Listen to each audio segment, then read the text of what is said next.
Peace to the family, peace to the family. Good evening. Greetings to everyone. Yeah. The Muslims in the New Jersey section, did they admit to it? Nigga, you tell me. Did they? Did they admit to it? You said that you didn't see the movie yet. This is not the movie that we're talking about. This is an article that came out today. The movie is about Fred Hampton. The article and the news that was revealed today was a press conference, and it didn't involve Fred Hampton. It involved Malcolm X. Now, if you saw the movie, the Panthers, came to fruition as a result of Malcolm X being assassinated.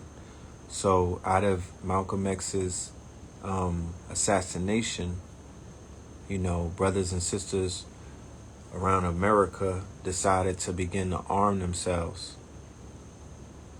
You feel me? Yeah, Dick Gregory definitely laid that out. You know what I mean? Shout out to the ancestor, one of the master researchers. He said a lot of things that sound very crazy when he said it, but it came to fruition years later. You know what I mean? Yes, Malcolm X's 3 daughters were at the press conference. This conversation tonight is about the Judas factor with the federal government.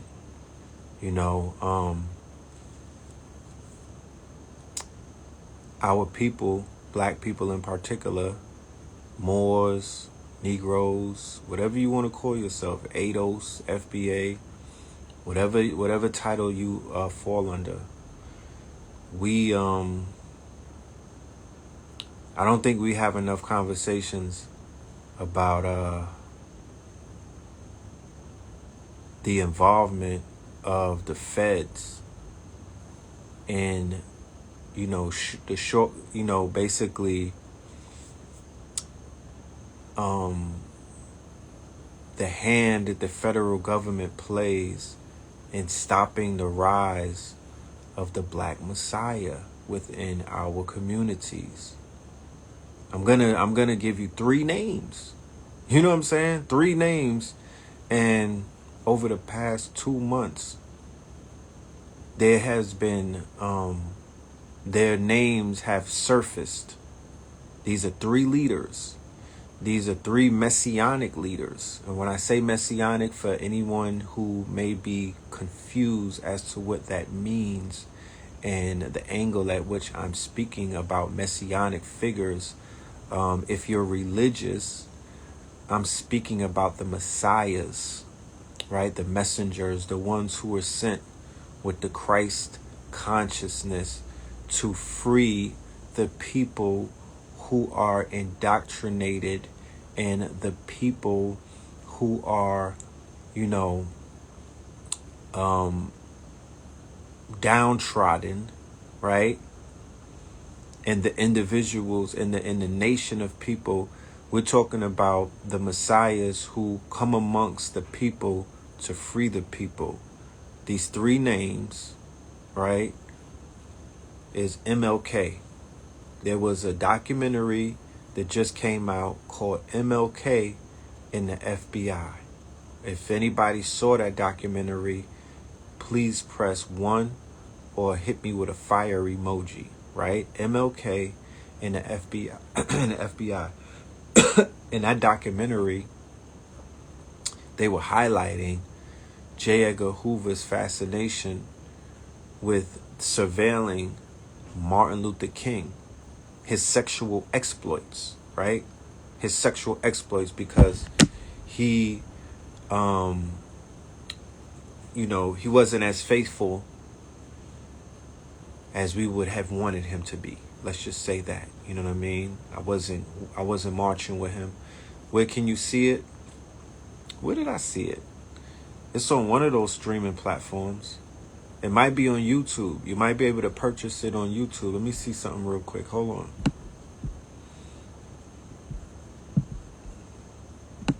Give me 1 minute. Because I got one of those YouTube memberships where I could see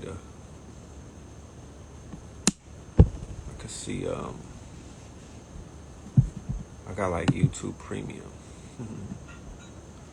So let me see if this MLK and FB.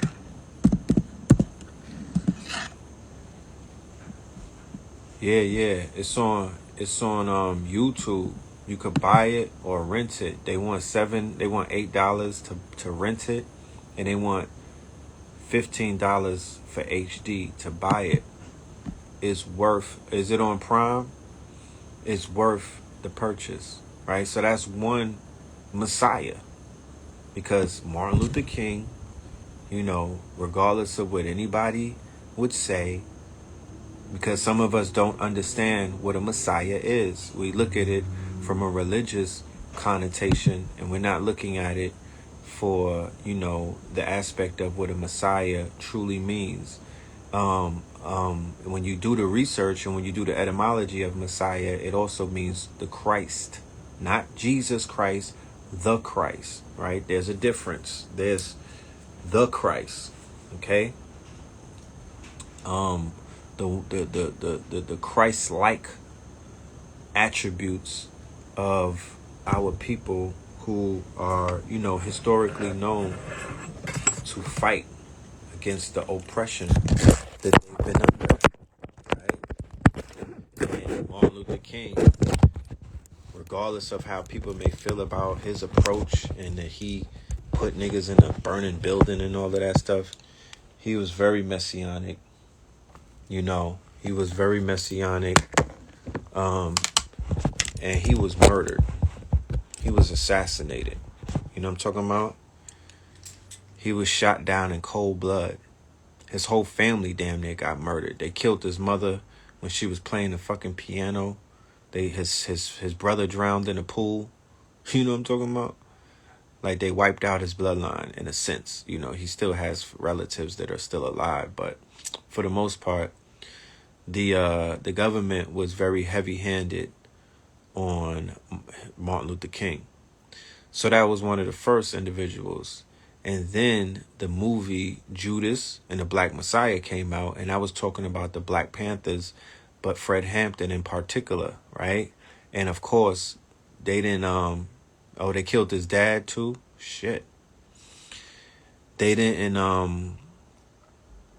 hide anything in that movie. It was the first scene. They explained in full detail that J. Edgar Hoover, who they call Gay Edgar Hoover, put the hit, right? He put plain, it couldn't be any more plain. He basically pulled the trigger, and he said to a auditorium full of federal agents that, we got to do everything within our power to stop the rise of the Black Messiah. And Fred Hampton wasn't the only casualty at the hands of the federal agents underneath the COINTELPRO program. They killed a lot of Panthers, right? They knocked off a lot of Panthers. The Judas principle in that situation, the Judas principle in the MLK situation, according to Dick Gregory and a few others, was Jesse Jackson and some other Negroes that were around him who were agents.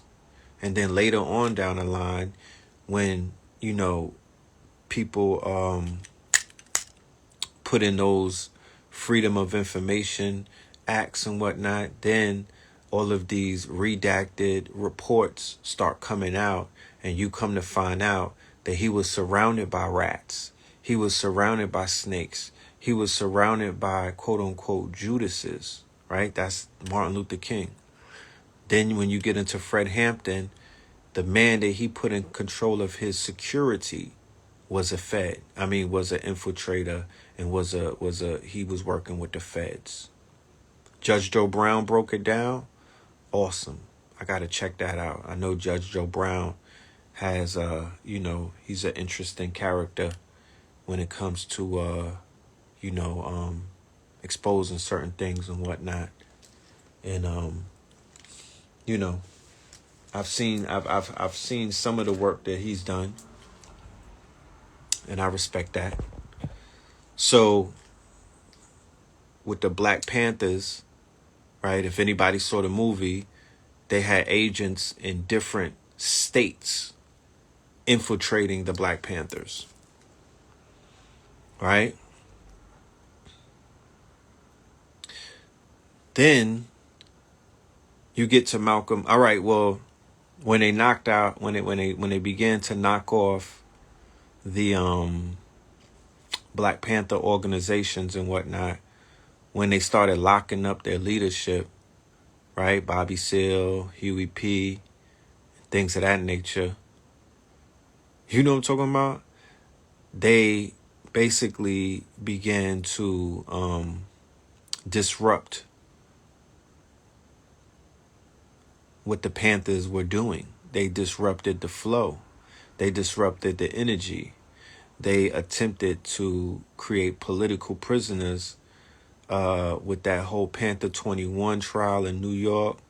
Then when they locked up Bobby Seale in Chicago, like all of that shit was utilized. They were setting people up. They were planting evidence.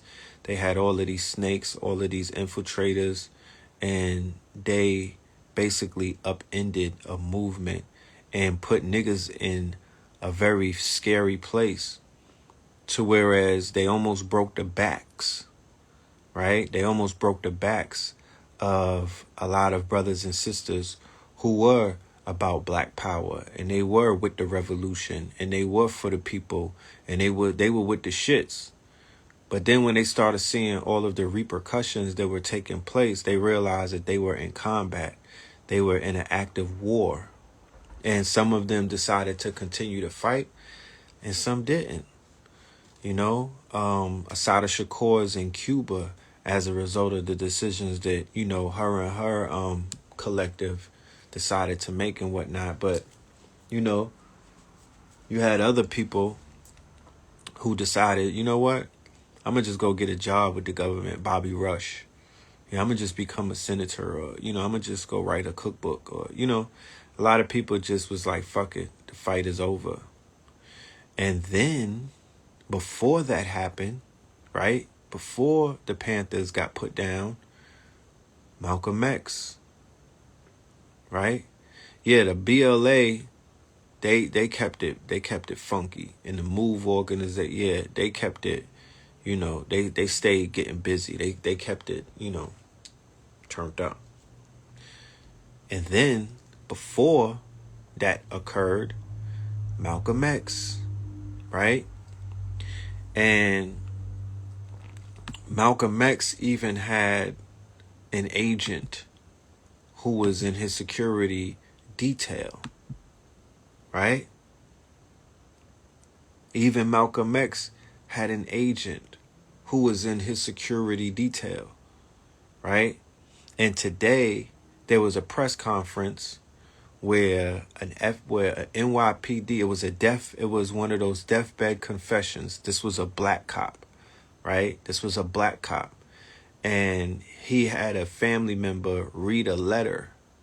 And that letter said that this man he wanted to make peace with his spirit before he went to, the other side. Or before he died, he wanted to make he wanted to make it be known that the NYPD and the federal government were intricately involved in the assassination of Malcolm X, right? Is this as a result of what they're saying? Does this solve the case? Is this it? Do we just move on? And, no, I would say nah.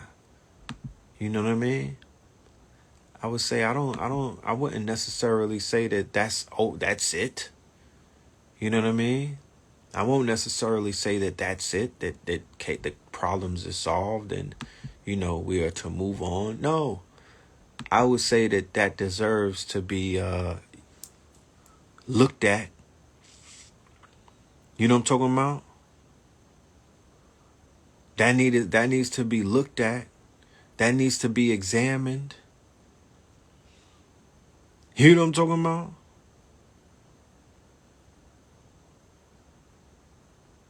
That needs to be examined, but based off of the activities that we see with the Panthers, based off of the activities we see with Martin Luther King, I'm like, look,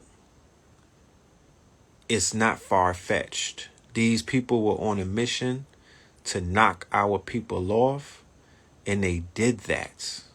You know what I'm talking about? That they did, right? They were on a mission to stop a movement or to slow it down.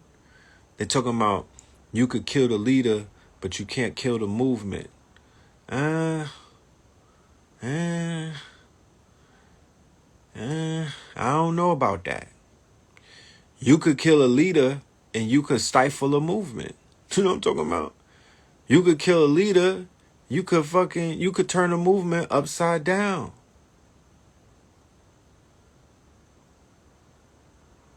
You dig? So, Benjamin Crump was part of this press conference.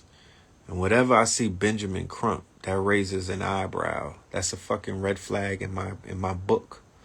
Because I don't really trust Benjamin Crump. The sister says she wants to see another Black Panther movement.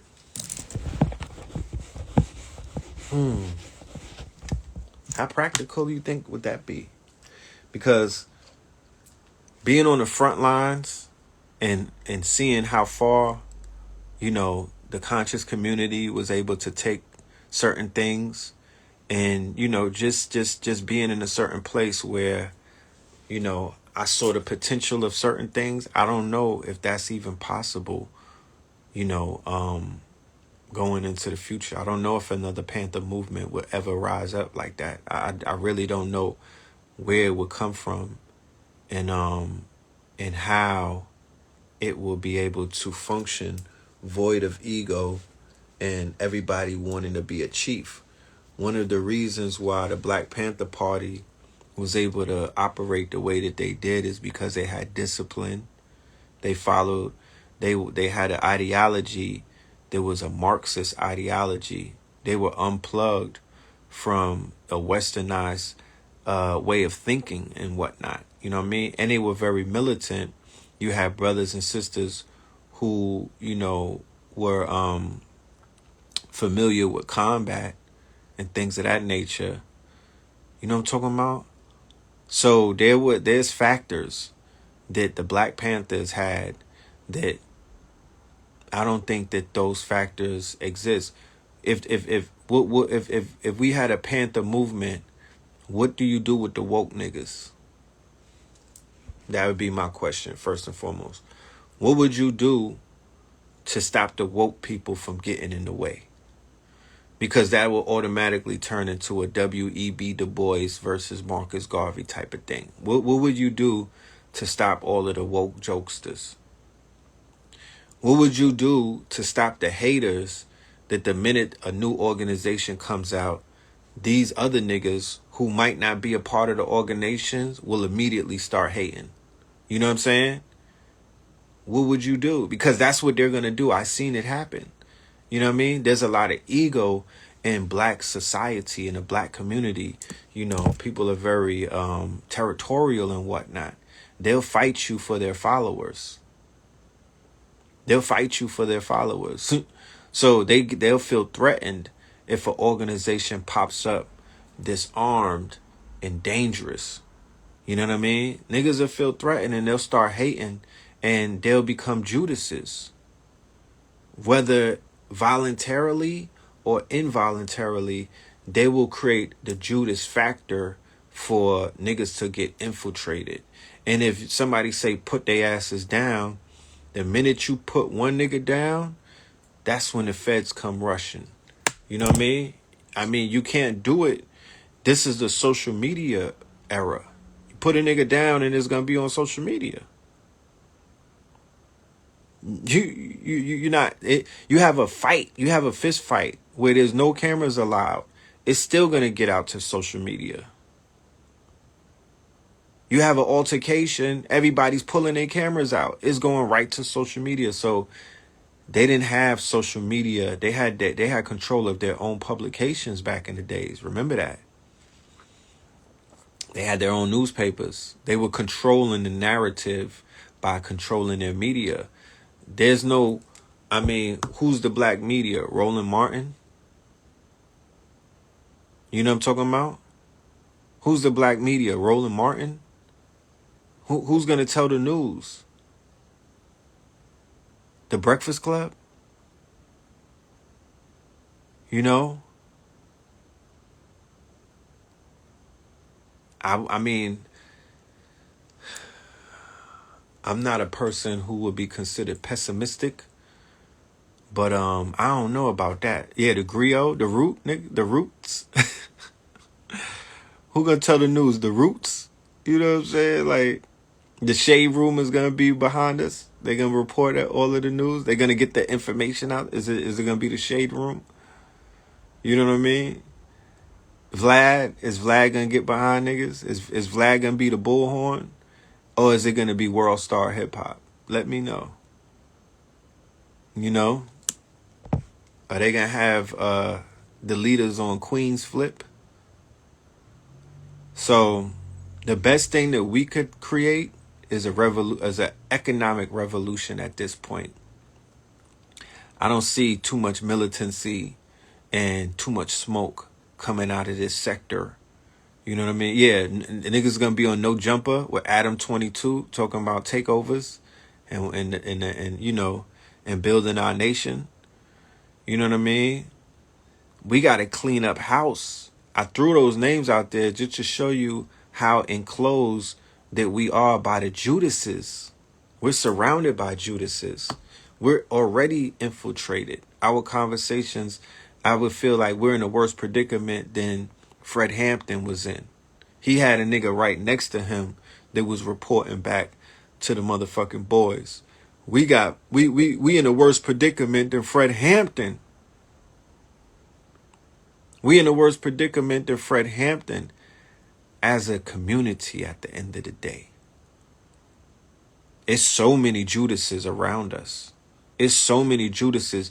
The Judases stare at you through your phone now. They don't gotta be around you. There's niggas stalking your timeline. This is a Judas culture. Some of your followers, you know, the same way that the Panthers had their members, a bunch of members was agents. Let's be clear. It wasn't all thorough like that. They weren't able to stop the leaks. A bunch of NOI members, when Malcolm X was running around, they were agents. You feel me? A bunch of people that were marching with Martin Luther King, they were agents. I've said it before. The new COINTELPRO 2.0, the coin is the Bitcoin or the bag, all the way from a penny all the way up to the Bitcoin. Everything in between, right? From the fiat to the crypto to niggas' credit to gold and silver. All of that is part of the new COINTELPRO. Why do I say that? Because they're buying niggas. They could buy a nigga right now. You know what I'm talking about? They you know, the feds will cut a nigga a stipend. Yo, you want a Rolex? You want an allowance? You know what I'm talking about? We'll set you up like you an entrepreneur, my nigga. We'll set you up like you flip houses. We'll set you up like you a credit guru. You know, the feds is out here pulling strings for these niggas. So coin is COINTELPRO.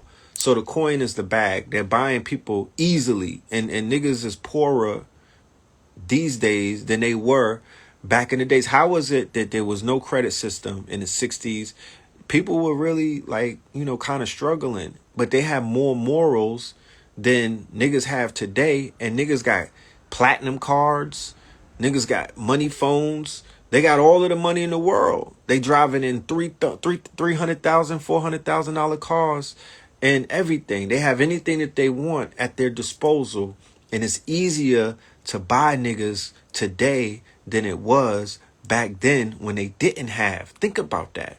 So you got coin, and then tel is telecommunications. The tel is your phone, right? Your smartphone. I read a report where they said that they don't need the Federal Bureau of Investigation scaled back on their agents from paying agents, real life agents. They was like, you know what? Based off of the arrests that we've been making, off of social media and off of niggas' phones, we don't really even need that many physical field agent operatives anymore. Niggas is the phone is telling on you. The smartphone has a camera on it. The smartphone is recording everything that you're doing. Edward Snowden, right? Edward Snowden revealed that. The smartphone is it's a whatchamacallit. It's a location detector, right? Everywhere that you go, they pinging you off of a satellite, and everywhere that you move, just like if you're in a fucking Uber, you call in the Uber, you sitting in the Uber or the Lyft, you see everywhere that you go. You looking in your history, you like, wait, this is too much information. These niggas know all of my steps. You know what I mean? You put on an Apple Watch, a Fitbit, and you go out there fucking jogging and whatnot. Every single thing that you're doing is being recorded and uploaded and whatnot. Your phone is listening to you. They say that you can't turn your phone off. You think that you could turn your phone off, but they like, nah, that shit is not off. You know what I mean? The best thing that you could do with your phone is leave that shit somewhere and keep it moving. If you got it on you, they could find you, right? Just ask any niggas is not on a run. You know what I'm talking about?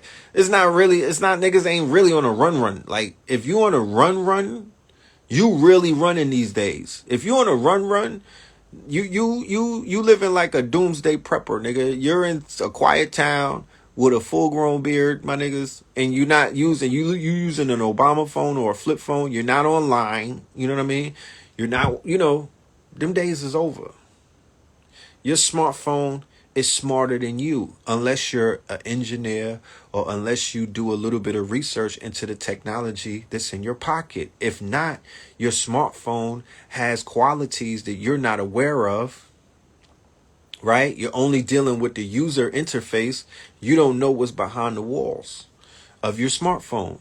Your smartphone is communicating to agencies. There's a lot of back doors on your smartphone. Your smartphone, niggas could come right through the back door and be sitting right in your smartphone, listening, watching. You know what I mean? Everybody that you call, that's being recorded. You know what I mean? All of your browsing history, that's being recorded. So coin, right? They got niggas with the coin. Telecommunications. They got them with the telecommunications. Pro. I utilize Pro as the GoPro, which is the cameras, which is the visuals, and everywhere that you go. Because a lot of people are not in the streets like that. So you don't know.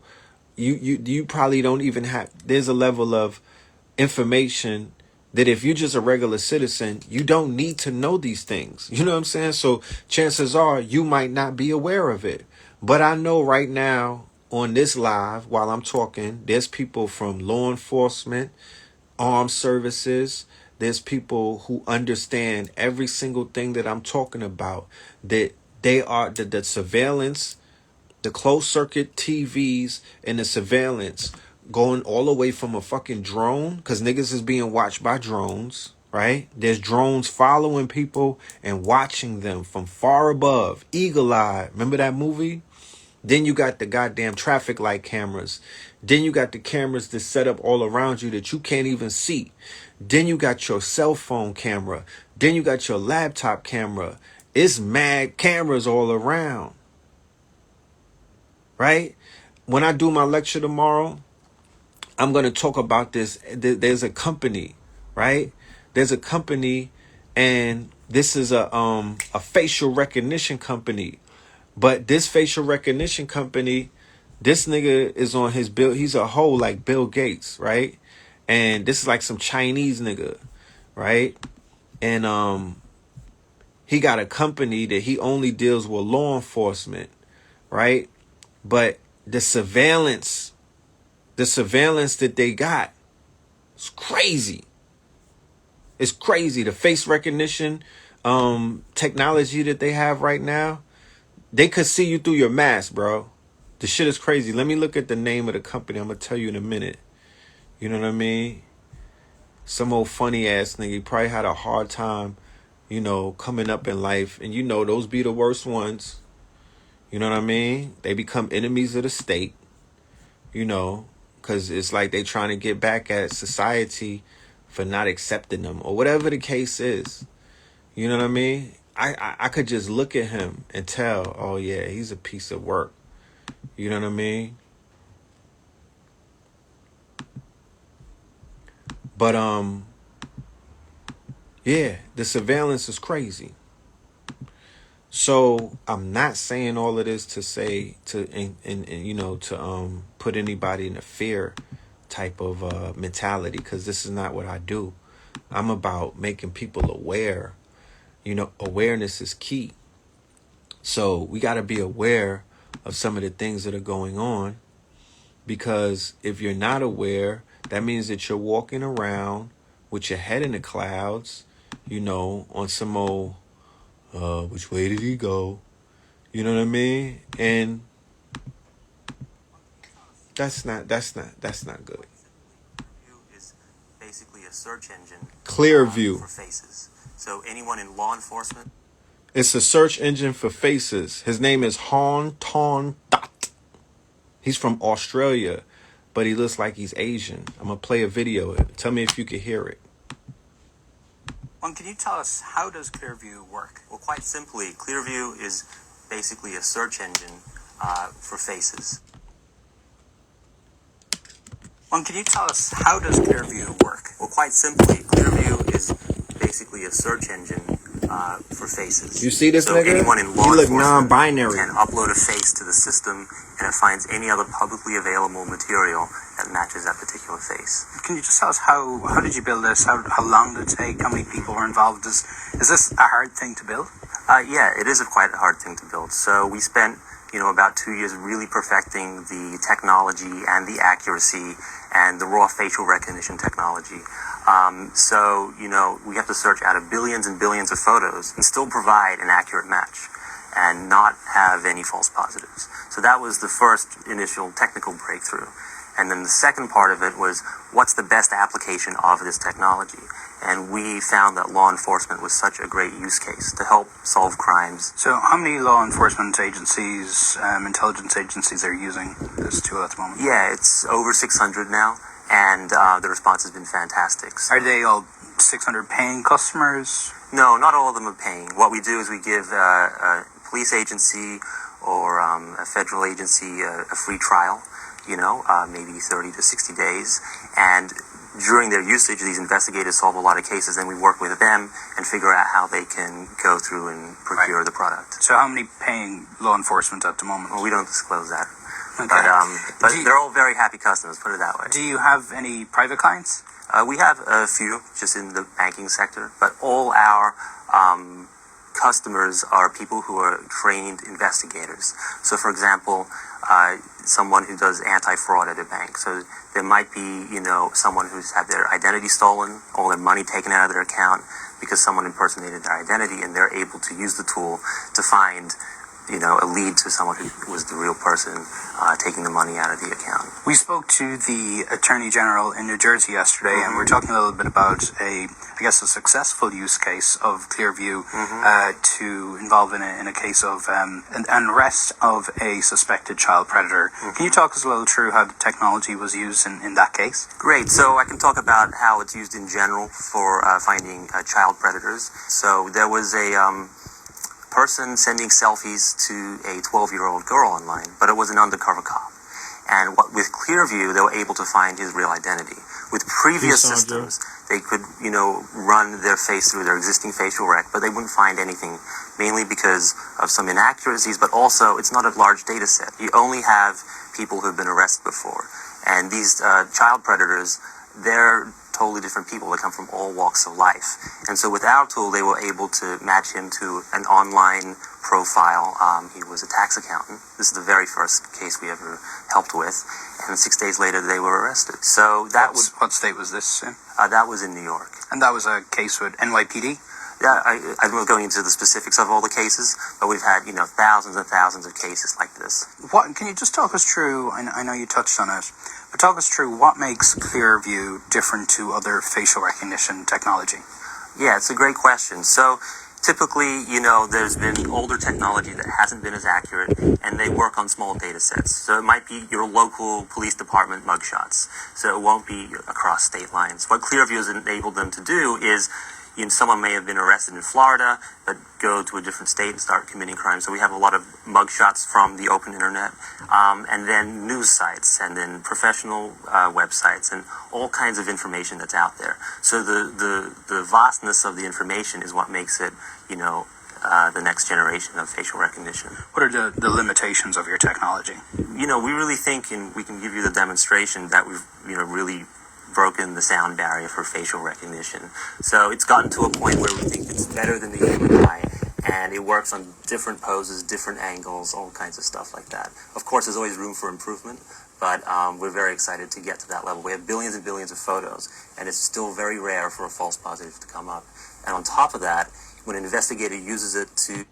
This nigga likes to hear self-talk, so I'm going to stop it right there. But what they did was, somebody said herbal essences. Yeah, that nigga's non-binary. What they did was they took all of the pictures from social media. Everybody who got pictures on social media, everybody who has pictures on Facebook, everybody that got pictures on Instagram, Google, everywhere on the open internet. They scooped in. He has they utilize I think they utilize a quantum computer, and he got that whole cache. That company called Clearview, they have the whole cache of everyone's face. But this is where I call bullshit. Listen to this. If he's saying all of that hot spicy shit that he's saying, why the fuck do they don't have every single scumbag or motherfucking White Walker or trailer trash that ran up in the Capitol? Why are them niggas still walking around? How about that? Riddle me that one. You know what I'm talking about? If they got all of this facial recognition that they could pinpoint people and everything, and they know who you are, why they didn't put out a whole list of wanted fucking rednecks? So be very mindful that, these companies are using your information, right? That's public. It's not private. The shit is public. You know what I'm talking about? And they're running that through these quote unquote systems that they're building up to identify, right, and to target people. I bring that up. I bring that up to make the point, as I'm giving you the information about, in the span of 2 or 3 weeks, we heard the feds were involved in the murder or the assassination of 3 messiahs. 3 messiahs. And niggas is still scared of the feds. And niggas is still trying to break deals with the feds. 3 messiahs. And niggas is running around acting like the feds are gonna be solving cases and bringing justice to our community. Oh, the feds are gonna help us out. They're gonna arrest the officers that are out here killing people. Have a conversation with your elders, your old heads, and let them explain to you that ever since Gay Edgar Hoover stepped on the scene, it was the feds, it was them federales that been knocking our people off. They are like Agent Smith in the Matrix. They are the ones who have, don't worry about the beat cop. Don't worry about the police department. The police department really is like the lower level thugs that do the dirty work for them. It's the federales. They've been working our people and been cooking our people and been sending our people and been murdering our people and assassinating our people and locking our people up forever and following. Because remember, Federal Bureau of Investigation, these are surveillance agents. They watch you and they build folders and dossiers and they connect different peoples and whatnot. So when you look at what the technology is and you see the involvement of the feds when it comes to Malcolm X's murder, right? It was just revealed today, right? That the NYPD and the FBI played an active role in his assassination, right? Even if they use black people to be the gunmen, they still had their hands in it. They were all preparing. So imagine if you got an op, right? And the police sit you down and say, yo, spin the block as many times as you want. We're not going to pull up. You like, wait a minute, what?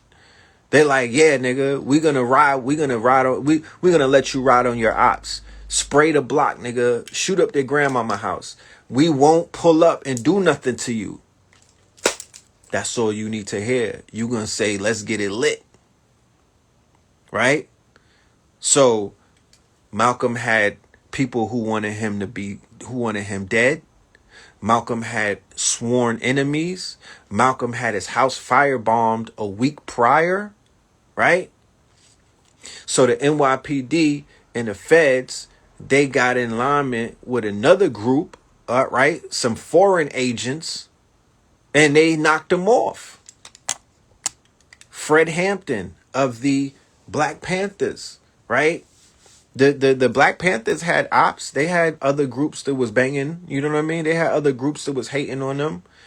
But they was like, you know what? We're going to get together with the Chicago PD and we're going to assassinate this man. And we're going to use somebody who is one of our agents who infiltrated to give us the floor plans, tell us where the hammers are at, tell us where all of the weapons are, give us all of the insider information.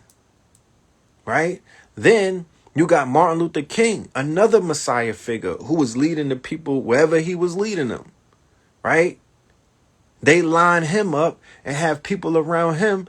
Those are agents. And then they got Messy Jesse and the other nigga. They was working with them people. And how did they get rewarded? Well, shit, go and look at Messy Jesse. They put him, they took care. He became part of the government after that. Talking about I am somebody. No, nigga, you a rat. You know?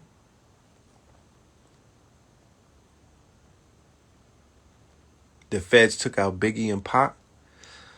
I would say the feds took Biggie out. You know? I could say that the feds may have their hands in Biggie Smalls' murder. But I don't know about the Tupac. I think that was Orlando Bloom. I think that was some street shit. You know what I'm talking about? I think that was some street shit. You know? Based off of the information that came out, the way I heard it, from somebody who was in the car. So, in these modern day and times, what I'm saying is, yeah, Sharpton. Yeah. So, yeah, Sharpton. Come on. With the help of Puff. Yeah. Yeah. Brown, not Bloom? Okay, Brown. What's up with the Nipsey case? You tell me. I really don't know. I mean, you know, I really don't know what was going on with the Nipsey case. You know, that's another Judas and Black Messiah case. That's another Judas. That nigga who killed him is the ultimate Judas. You know what I'm talking about? Shitty cuz. He's the ultimate Judas. And he was an informant. For who? The feds. The feds are involved in street politics. Hell motherfucking yeah. Hell yeah. The feds is heavily involved in street politics. All the way to the top. And the feds are not only involved in street politics, but the feds are involved in a disruption of these street politics. They're you know, look at what they've done with Tekashi 6ix9ine. Look how that you're seeing it in real time, how federal intervention, right, is they are the disruptors to the street organizations. They got this nigga running around basically entrapping rappers now. After he done entrapped his whole gang and put them all in the feds, now they released him, right? They put him on the streets and he's still an operative. He's still operating to disrupt and to put other rappers in a predicament to where they all going to get swept up. You know what I'm talking about? They're all going to get swept up. An individual like him, the minute you give him attention, you lost. The minute you get on his live, you lost. Right? The minute you pay attention to this nigga, because he is a troll. He's the king of the trolls. He feeds off of people reacting towards him. Keep in mind, we were not talking about him last week. He was not relevant last week. He wasn't even being thought of last week. Now he's going to be in the news for another 2 weeks based off of him riling up and saying stupid shit like he's saying, King Von, Little Dirk got King Von assassinated and da da da da da. You know, all of this dumb shit. He's doing that because he's trolling, because he wants to be in the conversation, right? They gave the rat, don't give the rat energy. They gave him energy, right? Meek with his weird self. Meek gave him energy, and he drew off of that energy that Meek Mills gave him, and now he has compounded that energy to push it into other spaces with other rappers. And I don't think he's going to slow down until somebody pops his top. You know? That is a tip. But if the feds didn't put him up to this stuff, they would, if the feds was like, yo, you could get on your phone and troll rappers, and you could threaten, because he threatened niggas with violence. He's threatening them. He's putting his security guards at risk. You would think that would be against the rules, but there are no rules. You feel me? There are no rules. You know, to be honest with you, at this juncture in time, there's no more hip hop police. It's now the hip hop feds. You know what I mean? And that whole Black Messiah, the fear of the rise of a Black Messiah, that still exists within the Federal Bureau of Investigation. Don't think that it went away when Gay Edgar Hoover died. You feel me? They were following Tupac religiously. They were watching him. I bet you that they got a whole dossier on that man and whatnot. You know, they're watching everybody that has that type of messianic type of energy. They were watching Nipsey Hussle because they understood not necessarily who these people are today, but who they could become tomorrow. Right? Who they could become tomorrow. Or, you know, based on like, Nipsey was like, yeah, I'm doing a Sabi documentary. I'm going to go and talk to different people. They like, nah, we can't have a nigga from the streets, a gangbanger, going flying around the world to talk to people who Sabi knew, because after they put him and wake him up and put him onto certain things, he's going to bring that back to the gangs. He's going to make a song about it. You know what I mean? He might rap about that shit. He might say the names of certain people, and after that, we can't stop the fucking, you know, we can't stop the growth after that. That's going to be a wave. There's certain waves that they are arduously trying their best to prevent, because they know certain people getting together to create certain type of waves is going to be a problem for this quote unquote government and this culture. It could reset the culture. It could reset the culture. So they like, nah, keep them niggas away from each other. You know what I'm talking about? Who's requesting to be in my live? Let me see. So did Nick Cannon get neutralized? What do you think? Nick Hello, Cannon. hello, man. Hey, I really appreciate being able to hear you speak on this live, man. It's really great, and it's great information. Everybody needs to know this. We need to, we need to hear you come on live a little tiny bit more often, man. And also, the only thing I want to add before I excuse myself, Yeah. feel me? They got this technology I hear that they could like you know how the Matrix looks like with the, you know what I mean, that they could, off of your Wi-Fi, the Wi-Fi router, they could be outside your pad driving with a van and shit, and fucking see the image of the bodies, how many bodies is in the house. Oh yeah. Heat. Yeah, yeah, because it's light waves. There's a bunch of different light. We only, the human eye could only perceive or see a tiny, you know what I mean, percent of the light waves. Spectrum. Yep. And that's all. I'm gonna let it go, dog, because feel me, fucking. But hey, but this is 100 right here, dog. Fucking hey, No I'm doubt, bro. every live. Feel me? I'm sending this to every people, man. Fucking let's keep on speaking. You know what I mean? Inquiring minds would like to know, and this is great, man. That's This right. is I love my Saturday night on some shit like this, dog. Fucking like, I appreciate you, man. I'm so across your Instagram. All right. 100. Yeah. So the question about Nick Cannon, you know, I remember we recorded for the Sabi documentary in 2018. I think it was 2018. You know, so I mean, what do you think happened? You feel me? I don't. We don't have to be. I don't want to speculate, but yeah, I feel that man got neutralized.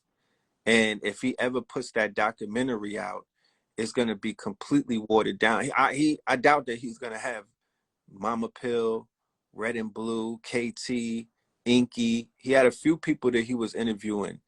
He's not gonna have us in the movie or the documentary. And I don't understand, how could you put out a documentary without putting out, you know, the people who were really, because when if he's talking about the trial, you should have just been interviewing people who were around during the trial.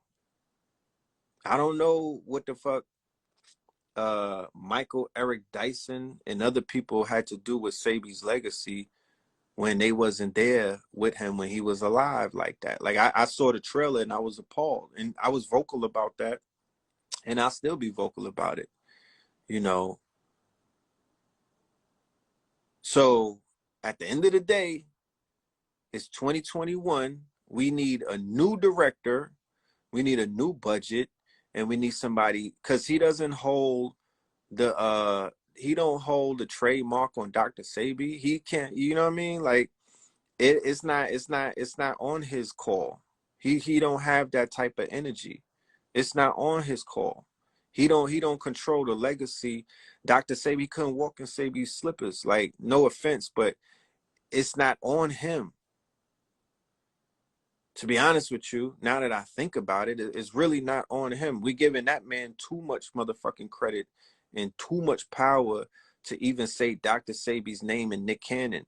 I could say Nick Cannon and Wildin' Out. That sounds more, in alignment with Nick Cannon. Nick Cannon and DC Young Fly, nigga. Not Nick Cannon and Dr. Sabi. That's a come up. You know what I mean? That's not even in the same fucking category. Nick Cannon in 85 South. That sounds more in Nick Cannon and B Simone, nigga. Or Nick Cannon and Conceited and Hitman Holla in fucking Charlie Clips, nigga. That sounds more Nick Cannon and Mariah Carey, nigga. He's equally yoked with people like that. No offense to anybody who I just said their name. I'm just saying, like, that's the match. That's the match. The match is not Nick Cannon and Dr. Sabi. That don't go together. You know what I'm talking about? Those are two different levels right there. Those are two different levels. You know? So, you know, going back to what the initial conversation is about. The initial conversation is about paying attention to what, because I'm seeing this as, I'm like, the ancestors are trying to tell somebody something, because all of these stories are coming out at the same time. Martin Luther King's story about the feds, Black Messiah, the Fred Hampton with the feds, Malcolm X with the feds. All of these stories are coming out back to back to back, and it's like, damn, what the fuck is the story? What's the moral of the story? What's the moral of the story? Like, what is being really said when you read between the lines? What is the ancestors communicating to say, look, niggas, not just stay away from the feds, because what the fuck, you can't stay away from the feds. You know what I'm talking about? Stay away from the feds? Like, how? What are you gonna do? They're all around. Oh, Bob Marley. You know what I mean? There was a bedside confession about the feds or the CIA killing Bob Marley, being responsible for murdering that man.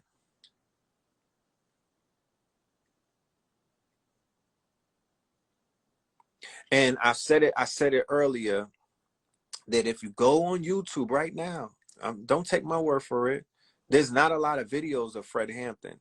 He got about 4 or 5, right? I saw 3. And the three videos that I saw, he said the same thing in each 3 videos. He said that we not down with the weather, with the Roger Ailes and them, the weather underground. He was like, we're not down with the weather underground. Those niggas are goofies. Do you understand what I'm saying? He said, we're not with the white boys like that. Them niggas are goofy, and they don't have no leadership, and they're not disciplined like we are, and they are anarchists. Where do we hear that again? We heard that when Antifa started popping up.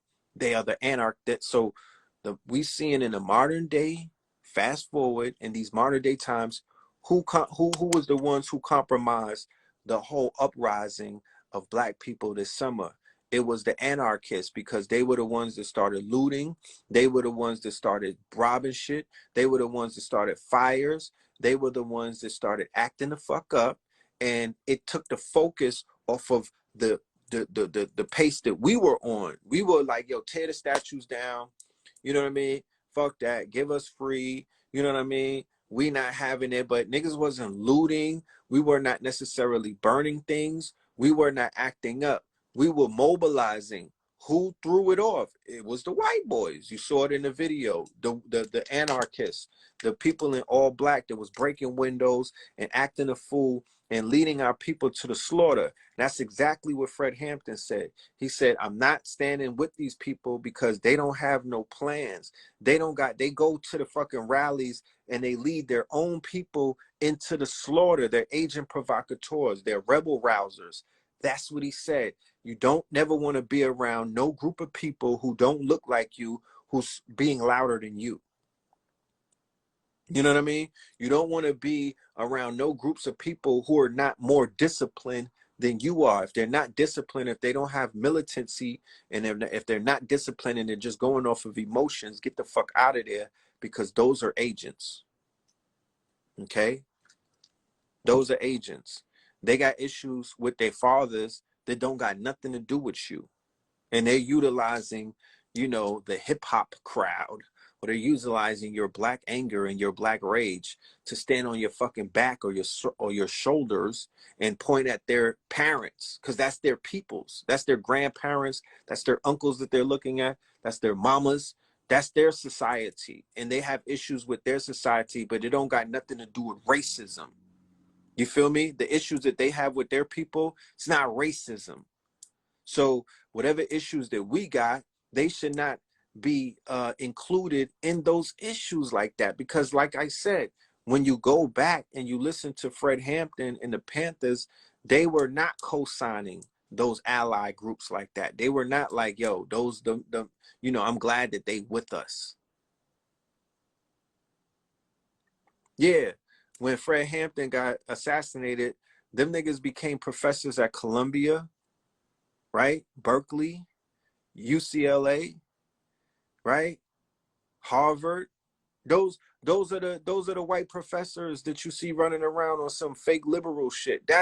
They were the ones with, they cut their hair, they shaved their hippie beards, and they became hip. They became what you know as the uh baby boomers, right? They became the baby boomers, and they became niggas bosses. They those are your bosses. Some of them are your bosses. Some of them work, you know what I mean? Some of them are your CEOs and whatnot that you work. Yo, those are the progressives. Right? They change clothes. And now their children are trying to be aligned with your movement so they could feed off of your energy the same way that they people fed off of your energy. You know what I mean? So they can have these, let's drink some wine and talk about the days when I was with the Panthers, me and Jane Fonda. Like, no.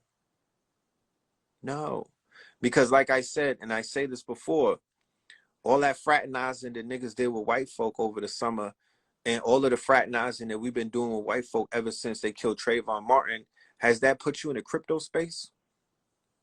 Huh? Did they tell you about the blockchain? Did they tell you about cryptocurrency? Did they tell you about bitcoins? Were they giving all of these slain people's, were they telling you about the technology? No, they were not. You know what I mean? If you're in a rally and there's more white people than there's black people, well, it's time to raise some money. You know what I'm talking about? I'm not gonna be around the white folk and we not raising money. Let me get a coin, my nigga. Yeah, Sonic is here. Let me get some crypto. You know what I'm talking about? Let me get some stocks, nigga. Like, if you're gonna come march with me, bring your stocks with you, nigga. Bring your certificates. You bring some bonds, because we're gonna swap it out. You know what I'm talking about? I'm not crying you a river, nigga. We're gonna swap it out. Yeah, don't bring the Doge coins. Bring some stable coins, nigga. Bring some light coins. Yeah, some tangibles. And what did our people do? We didn't get no tangibles. They treated the rallies like a Tinder date. All them niggas got was some Becky from Becky. That's it. And the LBGTs got to hook up and whatnot. And like there's a meme going around. You can't sex your way out of this problem that we have. You can't do that. So as a result, I don't want to like that. That's a dub. That's a dub. Yeah, they didn't even give they token Negroes tokens. Them niggas don't love you. They didn't even give token Negroes tokens. They gave them the basic bare minimums. Jelly sandwiches, not even peanut butter. Just jelly sandwiches and butter biscuits. Niggas didn't get no equity. They didn't get no coins. They didn't even teach them about NFTs. None of that. We learned about that on our own. When we learned about all of that, we wasn't in those spaces playing victim, nigga. We was not in nobody's space playing victim. We was in there picking up the information, like what's popping, what's going on, what's this about. Niggas wasn't around them acting like victims. We was acting like victors. Yeah, they got Black Lives Matter spray painted streets. And the spray painting even on the streets no more. I don't even see the murals no more. Niggas cleaned those up with Kamala posters. You know what I'm talking about? The lust of white sex is a driving force. Oh, yes, it is. They've been doing that. Remember, go back into the 60s when our people, my father taught me about this, when in the 50s, the white woman was off limits, right? Niggas was mad at Jack Johnson because he was out there catching a lot of bodies and whatnot. He was out there beating up a lot of white box. And niggas in the hood couldn't do that. You know what I mean? At least in public. They was like, damn, Jack, you out there. You know what I mean? Shit, I want to be like Jack. And in the 60s, during these We Shall Overcome marches and these rallies and whatnot, them hippie white women who was on PCP and marijuana and all of that, the ones who the white men were trying their damnness, right, to keep them away from niggas because they know that they out here choosing, right? Ever since the little fucking Becky was born, they've been doing everything in their powers to keep them out of rooms with more than 2 niggas. And then when the protests started happening, when the Black Power movement started rising up, when the civil rights movement started taking off, what you think happened? What you think happened? Huh? It was going down before that, before civil rights, around the Civil War, shit was going down like that too. So black men started betting white women, right? Black men started sleeping with all of these available white women, these motherfucking Bo Derricks. You know what I'm saying? They started laying up with the Bo Derricks, right? And then checkmate. Checkmate. They probably sent them in. Yeah, the Karens became Becky's. The Karens became Becky's overnight. Yeah, Bo Derek.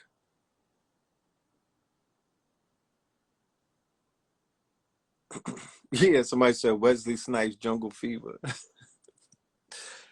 You remember Jungle Fever, bro? He was eating her flesh. That nigga was like Blade on the white woman. He was going in. Spike Lee, you wrong for that. You know what I'm talking about? You wrong for that. He made soft porn with Wesley Snipes and that white woman. You know what I mean? So we saw that same type of behavior take place this summer. The only thing with this summer, it was a heavy LBGT presence. So it was black women on white women, black men on white men. You know, all of that intersectionalism going on everywhere. Everywhere. And then you had the hood niggas with the with the Beckys who wanted to be, in the hood with the hood niggas. So it's crazy, bro. Are we in a dark winter?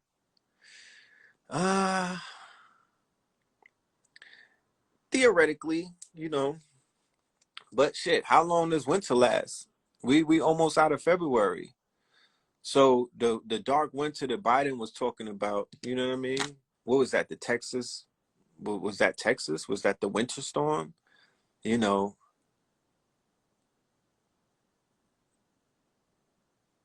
I mean, society is still spiraling downward. You know what I mean? Like the where's Joe Biden at? Where's your elected government? They're nowhere to be found. You know, Ted Cruz is in fucking Cancun. Like, your government is not there for you. Yeah, it's a crypto winter. So I can't necessarily say dark winter to make it seem like it's wild negative, because while this a dark winter, it's a crypto boom. You know what I mean? While it's a dark winter, there's a boom taking place where people are becoming filthy rich. You feel me? So I don't know. I mean, shout out to the family in Texas. I heard that y'all are doing better now and that y'all coming all right, that y'all coming around. What do you think Bill Gates is cooking up? Man, I have my disposition towards Bill Gates gets stronger every day. I saw him. There was an article where he tried to shit on cryptocurrency and make it seem like, you know what? Cryptocurrency, he said, I'm neutral and it's not that good of an idea. Yeah, cocksucker, because you don't want the average man, you know what I'm saying, to come up. It's not beneficial to people like Bill Gates for, black people or people who are not considered to be elites to become overnight millionaires. No, they don't like that. They're not in there. That shit doesn't necessarily, it doesn't play into their narrative. It doesn't help them.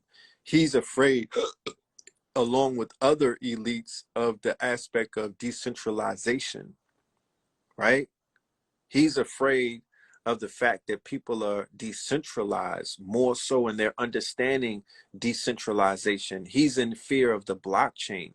He's in fear of an open ledger. He's in fear of the fact that the people are becoming more powerful and the banks are being pushed out of the way from being the middleman. That's what they're afraid of, shit like that. You know what I mean? I really don't like that, man. You know what I'm talking about? I'm glad I never had an Xbox. I will not buy Windows, nothing. I'm going to stay on my Mac.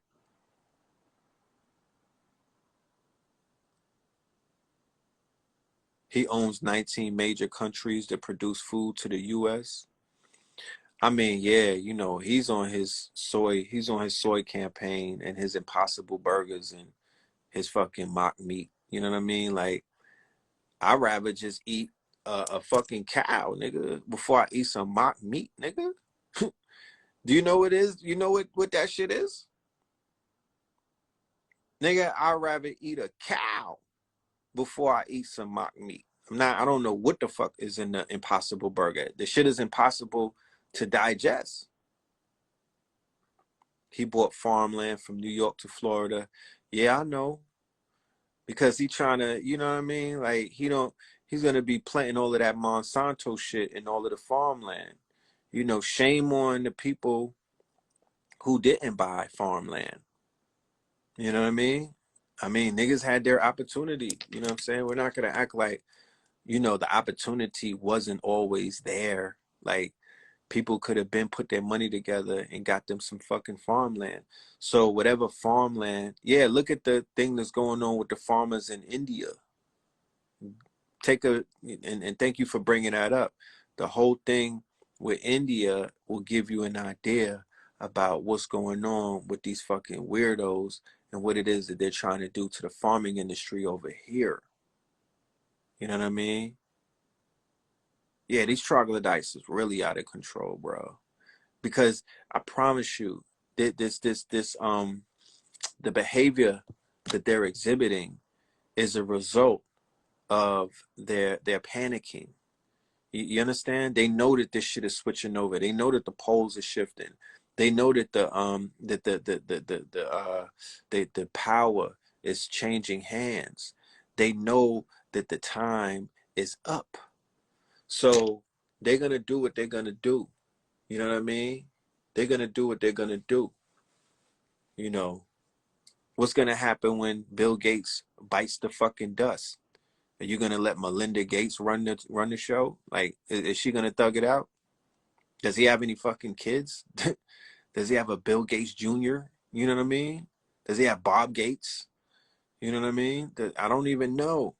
But I'm not putting too much stock on the evil genius, the mad scientist. You know what I mean? Because, you know, the ancestors is gonna deal with his case. Ancestors gonna deal with his case. You know, but Bill Gates is in bed with China. So is Joe Biden. You know, you gotta watch out for China. He got 2 kids, and they both dudes. You know, he's after the sun and food now. Yeah, then they talking about blocking out the sun, and you know, I'm gonna share this, that a lot of the Europeans' game is in bluff. When you go and you study the stock market and all of that, that shit is a lot of bluff. They big on bluff. You know what I'm talking about? They big on bluff. So they just come out with they control public relations. Remember, that's Edward Bernays' department. Century of Self is the documentary. Edward Bernays is from 1930s, 50s, or whatever. He was the one who perfected propaganda through public relations. Public relations is putting out an article to say, yo, I'm the largest landowner in the U.S. Public relations is putting out articles saying, yo, we intend to block out the sun. Public relations is putting out articles saying we're going to Mars, right? Speculation culture, right? It's all bluff. It's not real at the end of the day. You make it real. You push it into the space of reality by believing that shit. When we start repeating it and we start believing it and we start giving it the credit that it doesn't deserve, we tend to make certain things real. If you study the markets, if you study stocks, if you study futures, if you study speculation, if you study all of that shit, it's all bluff. Not all of it, but it's a lot of bluff. Some things are not bluff. They could show you prototypes. They could show you the technology. They could show you, like, you know what I mean? They could prove that they have proof of work, proof of life, and all of that. But a lot of things are bluff. So we have to be very mindful about a lot of shit that they say, because they could say anything. They have power over the media, but we could say some things as well. We could say, fuck out of here. You know what I'm talking about?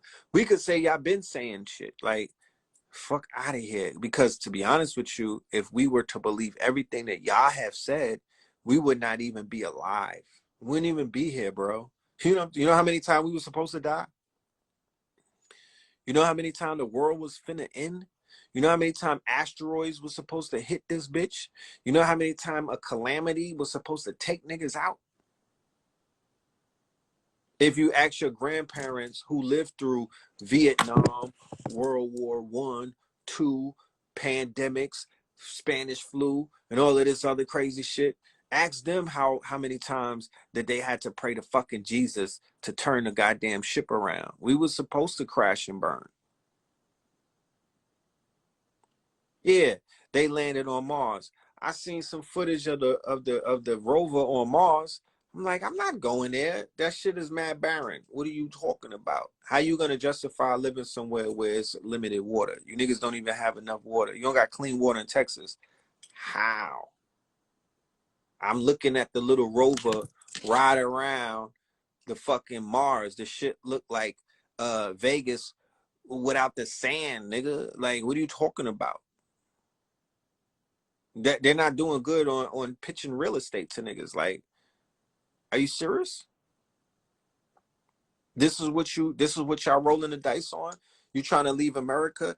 Guess what? I'm willing to help you niggas leave. You know what I'm talking about? I'm willing to help. Let's pack them up. I'm willing to get them the fuck out of here, because look how the world turned around because niggas had to stay home because of the COVID. The ocean started to repopulate. Shit start getting sunnier and whatnot. We should all help these crackers get up out of here. For real. Even the ones who can't afford to leave, let's just do a GoFundMe and get them off the planet. You know what I'm talking about? And get them off the planet. You know what I mean? Mars, I'm not going. Let the white people go because they want to go there. Well, shit, let them go. Deport them to Mars and give us this planet back, because we could do something with this shit. Fuck out of here. I'm not finished with the Earth, nigga. Have you niggas been to Tulum? You trying to tell me to go to Mars? You niggas ain't been to Tulum? They trying to do a Dubai. They trying to turn Mars into Dubai.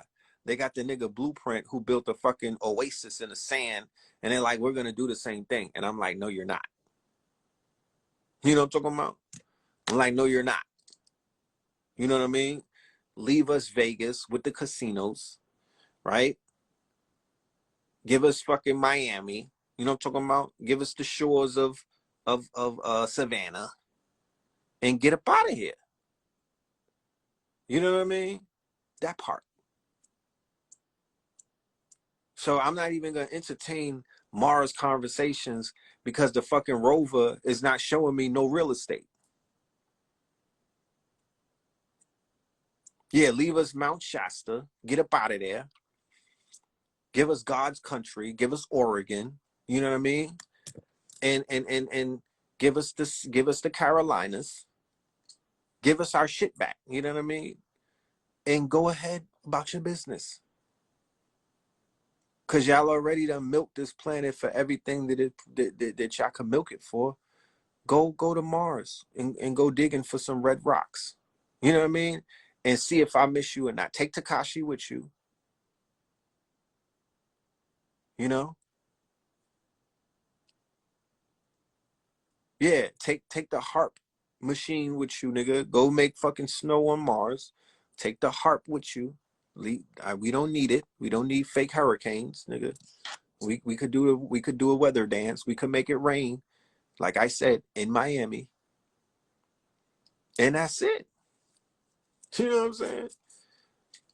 I'll be damned if I'm gonna give them my energy, because really that's what they want y'all to give them. They want y'all to give them your energy. You know what I mean? They want y'all to give them your energy. You know, and by giving them your energy, that's how shit comes to fruition. You know, yeah, take Cardi B with you because she wants to be down with y'all a lot. She's loving. Take Meg the fucking Stallion. You know what I mean? She could leave her makeup behind. Yeah, take Meg with you. She'll teach y'all how to twerk on you know, right in front of the fucking pyramid on Mars. She'll get to twerking. You know what I mean? Take them all. Take the city girls too if they want to go. Take them all. You know what I'm talking about? They'll help repopulate the planet. Take Herschel Walker. Take Benjamin Crump too. It's gonna be uncomfortable. Take Al fucking Sharpton and Al Roker. You know what I mean? Uh, take Michael Strahan. Take Terry fucking Crews. Right? So, very soft like terry cloth. Take that nigga with you. Matter of fact, have his ass as the fucking pilot, nigga. You know what I mean? Take them all.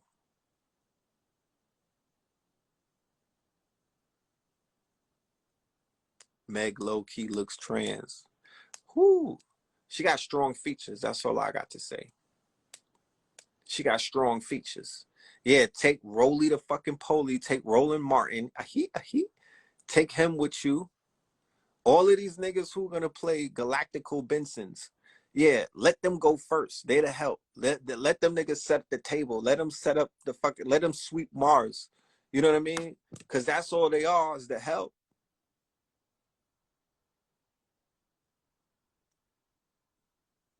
Somebody said Puffy gotta go. Yeah, he could be the one throwing the all white parties on the red planet. Take TD Jakes. TD Snakes gotta go. You know what I'm talking about? Greg just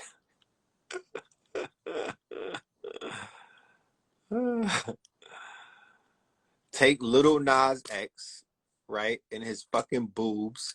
You know what I mean? Take Little Nas X the fuck out of here. You know? Trippy Red, Tekashi 6ix9ine.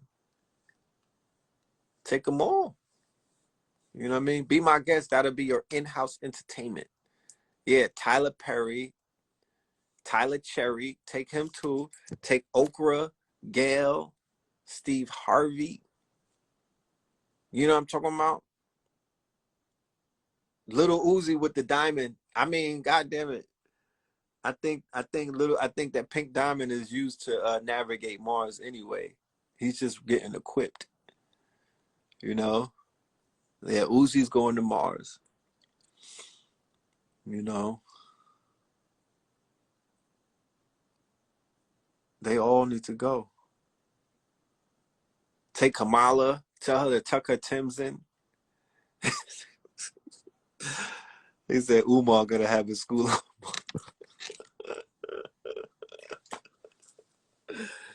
Y'all leave Umar alone, man.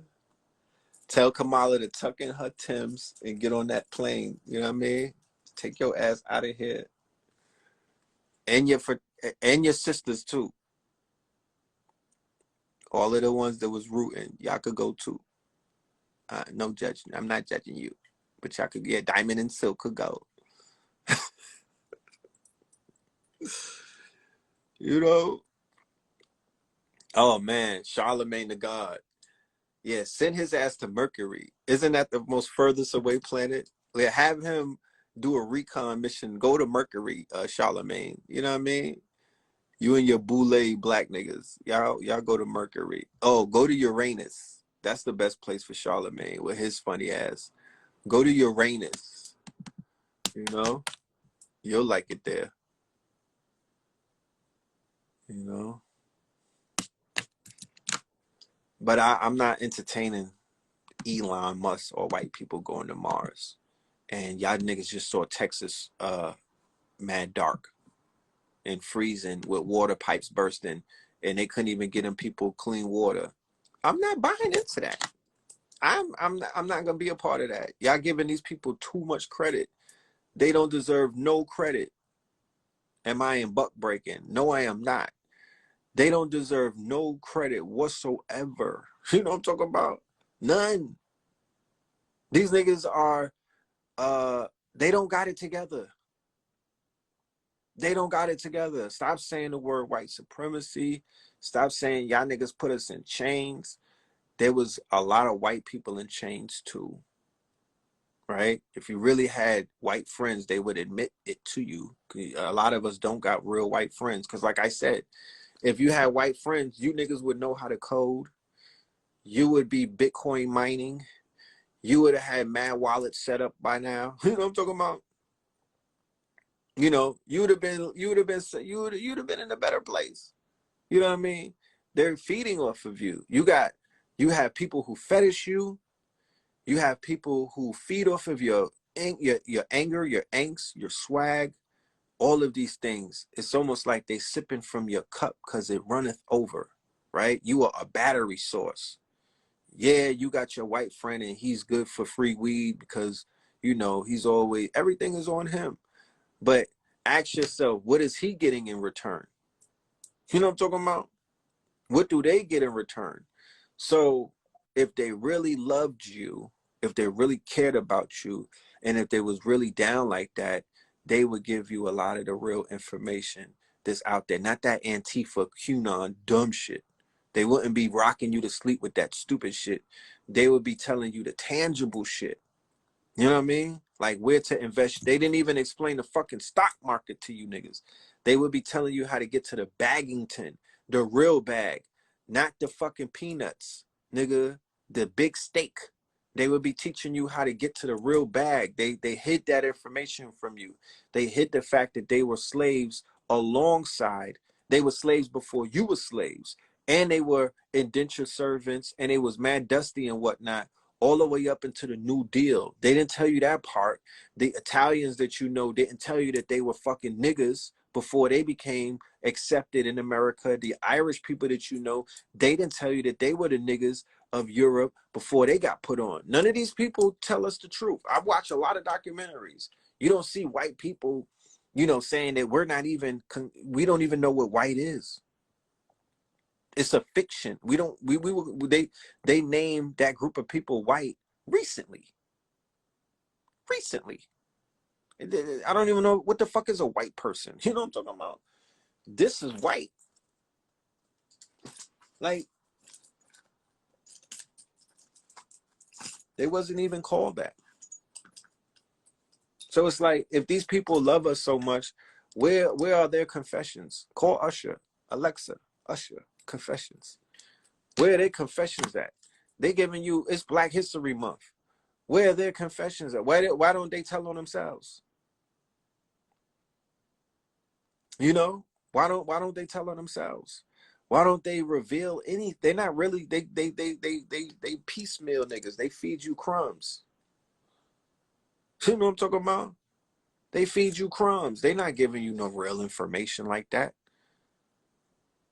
You got white people out here still discovering shit in 2021. Think about that. It's 2021. Niggas been here for about 1 billion years. You still finding shit? You know what I'm saying? Like, you're still trying to discover stuff. Like, where we done discovered shit, named it, forgot the name of it, renamed it, named it again. Now they come along. Oh, we're gonna name this a dolphin, or we're gonna name this. We found a new species. No, nigga, you just caught up to a species that was running from you. You know what I'm talking about? You didn't find a goddamn thing. The species was running from you. They didn't want to be found. So, you know, because if you give something a name, if you define something, you have power over it. Always know that. If you give something a name, you define something, you basically have power over it. You know, all of these things that they be trying to name, from the stars all the way down to the animals, they all have other names. They all have other names. Before these motherfuckers came and changed the names, it ain't like the shit been running around for millions of years with no name. We just don't speak the language of the inhabitants of the Americas. South America, we don't speak the native tongue of those inhabitants. We don't speak the native tongues of the tribes that are in the quote unquote plains. We don't speak the native tongue of the tribes that are in the South, that are on the West Coast. We don't. We speak this English tongue. So, you know, that's where we find all of this new shit coming from. You know what I mean? I would highly encourage you to find out the original. And that's another thing that the European will never do. The ones that are claiming to be our allies. They're not telling you the original names of shit. You know what I'm talking about?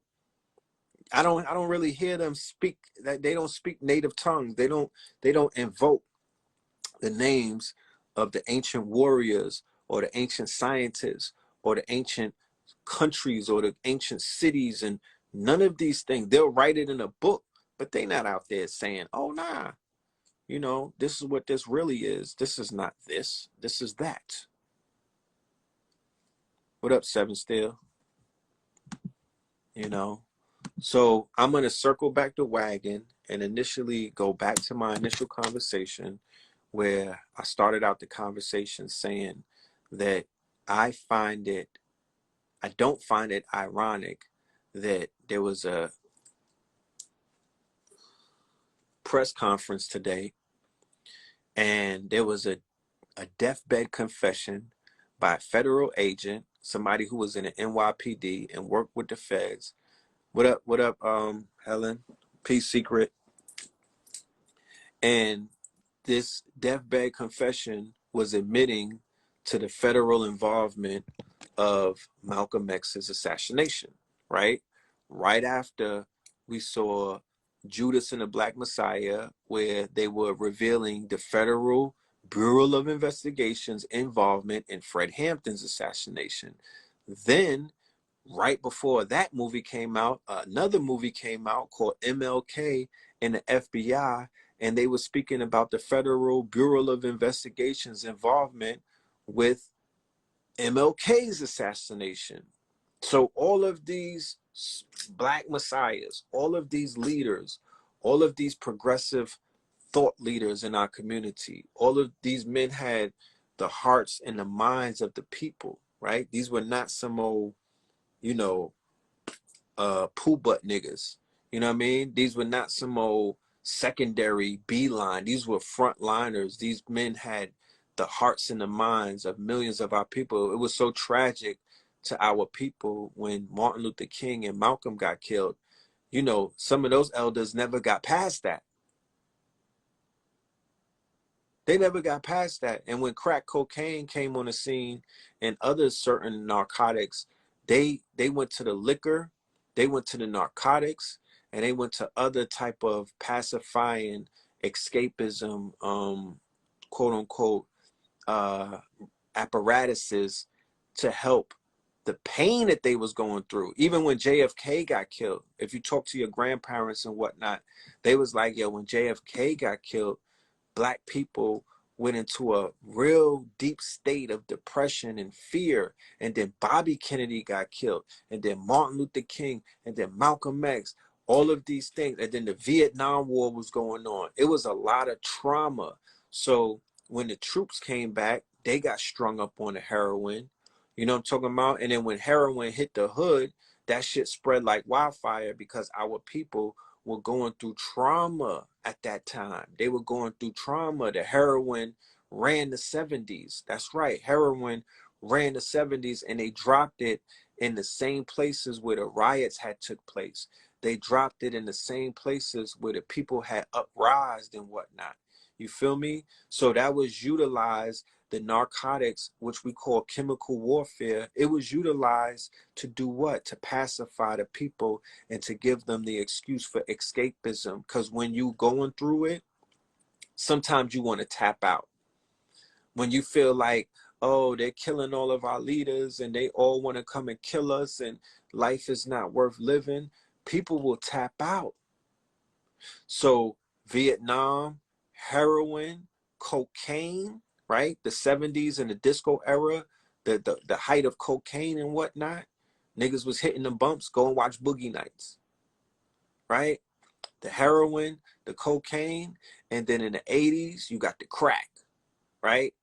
And then we could go on a tour to just see how our communities have been affected ever since those days when Gay Edgar Hoover and the federal agents, the FBI, in tandem with the police departments, got busy and knocked off the messiahs and stifled and stagnated the growth and development of Black Americans and Africans, right? Because Africa was getting lit.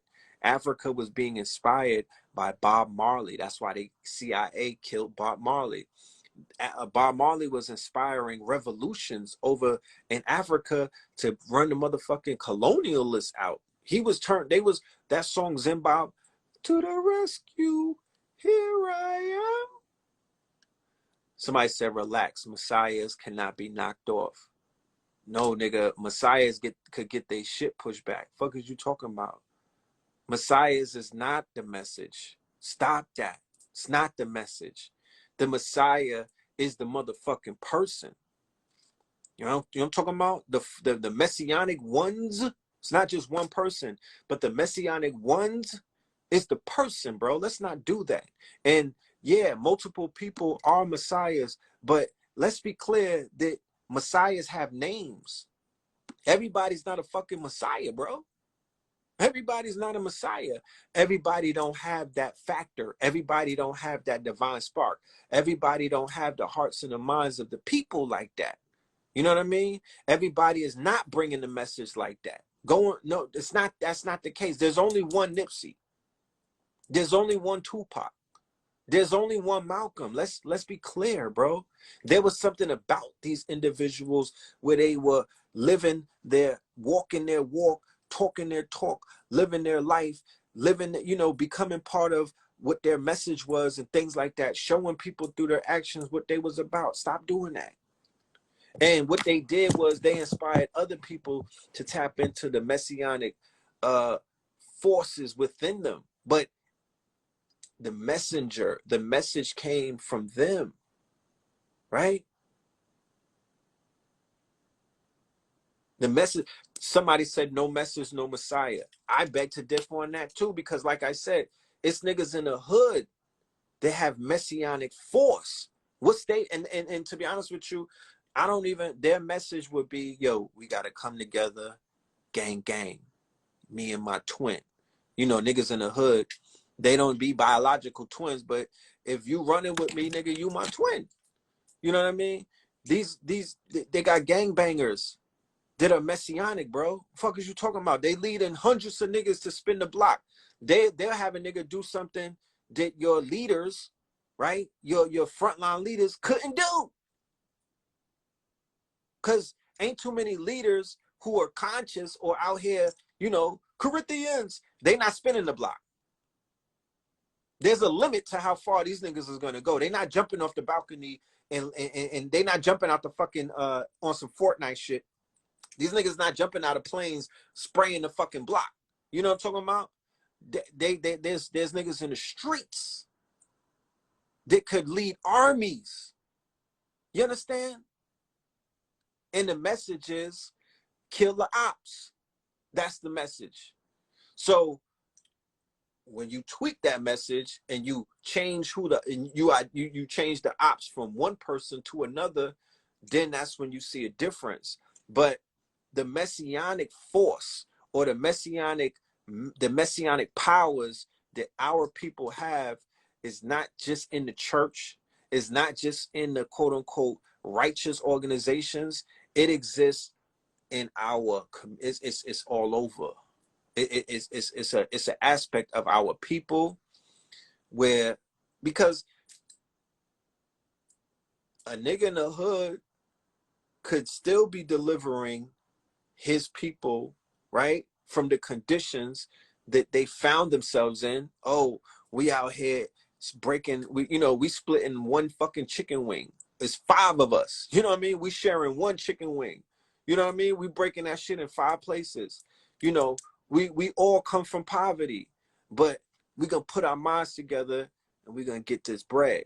We gonna change our lives. We gonna put our mamas in some houses and whatnot. And some of them become rappers. And then they buying their mothers a house. They buying their mamas some cars. They change their conditions and whatnot, and they come up and they pop off and they get nigga rich, or they get rich. They become businessmen. Then they mature, and then they grow out of that teenager mind state or that young mentality to whereas they were just blowing money, spending money, stupid, you know, not investing. Their message is becoming more refined. You know, they start speaking up for the communities. They start seeing the ills in the community, and they start wanting to do better for the community. You know, it's a process. Niggas just don't hop off the porch as Malcolm X. He even had to be Detroit Red before he was Malcolm X. You feel me? He had to go through his transformation before he became who the fuck he was. And then there's a lot of cases like that. No, Meek Mills is not that. Let's not do that. That's cap. You know, he wanted to be that, but he's not that. You know what I mean?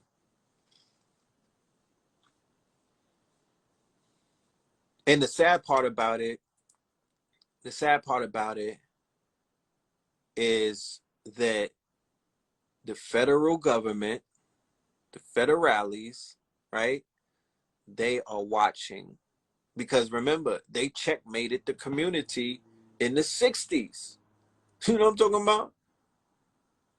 They checkmated the communities by killing off the messiahs. So you think that they just fell back? No, they've been watching, and they've been playing their hands, and they've been moving the pieces on the chessboard and whatnot. And if you have too much influence, and if you are leading certain people, and you have the hearts and the minds of too many people, they might intervene. You know what I mean? The feds might intervene on their behalf and jam you up.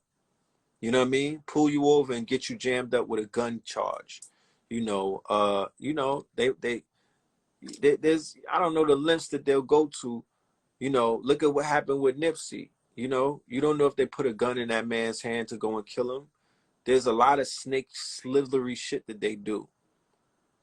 You know what I'm talking about? But they on top of a lot of shit. They're watching, they're surveilling, you know what I mean? They're even doing they're even doing like precog type of work. Like, yeah, if this person gets with that person and, you know, da da da da da, and they settle their beef, where would they be 5 years and 10 years from now? Like, they run all of those plays. You know? They run all of those plays. Henceforth, why they elevated the rat, Takashi, who's one of their agents. He's a Judas. He is William O'Neill times 10, right? It's the fact that he didn't bring down the Panthers. He brought down the Bloods. He brought down the street organization. But like I said before, you know what I mean? What will happen when the street organizations wake up? Look at what they did to Larry Hoover. Look at what they did to Jeff Fort. Look at what they do to a lot of militant, quote unquote, gang leaders and whatnot. They throw them underneath the jail because those men are threats, because they have the messianic force to fucking wake up and get their shit together, and people are going to follow them. Right? People are going to follow them. You know? So that's it. I ain't gonna be up here all night. There's a lecture tomorrow, so I gotta go back to studying. Me and Blue Pill at 9 p.m. We're gonna be on Zoom, and we're gonna be doing American Gods 44. And American Gods 44, we're gonna talk about all of this stuff that's going on. You know what I mean? You know, Blue Pill is gonna come with the Law 44, and I'm coming with the research. I'm coming with a lot of the stuff that I was talking about tonight, about, you know, the revelation of what came out today with the whole Malcolm X thing. I'm gonna talking about, you know, I'm gonna briefly go over the Judas and the Black Messiah movie. I'm also going to be highlighting the TV series American Gods season 3, because season 3 they going in. They got the Orishas in there. They introduced the Orishas into the storyline. Marilyn Manson was in there before they kicked them off the show. They going in on the Nordic Gothic gods, which would be, to theoretically, those would be our ops. Those would be our ops. The Nordic gods, the Vikings, and Thor and Loki, and what's Mr. Wednesday? He's the top. He's Odin. You know what I mean? He's Odin. So when you do your research on the German Gothic, the Visigoths, the Ostrogoths, the Germanic tribes, right, and other opposition that we had, right, those are their gods. You know what I'm talking about? All of that Greco-Roman, all of that fuckery that you see, Zeus and all, those are ops. I don't even like saying their names, bro. But those are the gods that they're feeding when they were doing a lot of sacrificing of our people, when they're going to war and pillaging and doing all of these stuff, killing people in the name of, they were doing it. They were feeding those gods. It wasn't just Jesus. And that's why I like American Gods, because it shows you that it's a whole bunch of gods over here. It's not just one. And then there's new gods. Technology is a god, right? Technology is a god. You know what I'm talking about? All of this shit is a god. That's why they got Mr. Technical in it. Showtime, TV, Hollywood, that's a god. Niggas praise that. Niggas worship that. You feel me? And in some reality, Star Wars really exists. In other realities, Batman is real. Superman is real. All of the things that they create, media, right? Am I talking about the show? Yeah, I'm talking about the show. I'm talking about American Gods. Media is a god, right? Media is a god. Technology is a god. These are the new gods, and they're at war with the old gods, because the premise and the story arc that I'm going to really touch on is a black woman. The black woman who she is one of the main characters. Her name is Bilquis, right? But she's Queen Sheba, right? If you go and do the research, Queen Sheba was also known as Bilquis, right? And in this season, she's blossoming, because she started out as a whore, right? She started out as a whore, and she was swallowing men in her vajayjay, right? In her yoni, she had a fucking Venus flytrap, right? She was swallowing men. She was eating them niggas for lunch. And this season, she got visited by Oshun and the Orishas, and they dropped it on her. It was like, yeah, she's fine as hell too. I think she's African. She's beautiful, shiny chocolate skin. She's gorgeous. To the point where the simp in me was like, why she gotta be like that? You know what I mean? I'm always trying to save something. I'm like, why she gotta be? She don't have to do that to her body. And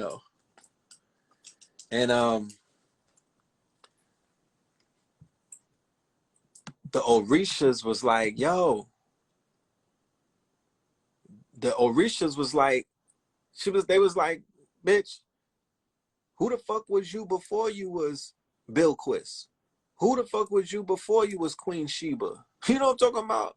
Like, that's who they want you to be. You're bigger than that. Your purpose is way bigger than that, bitch. You're eternal.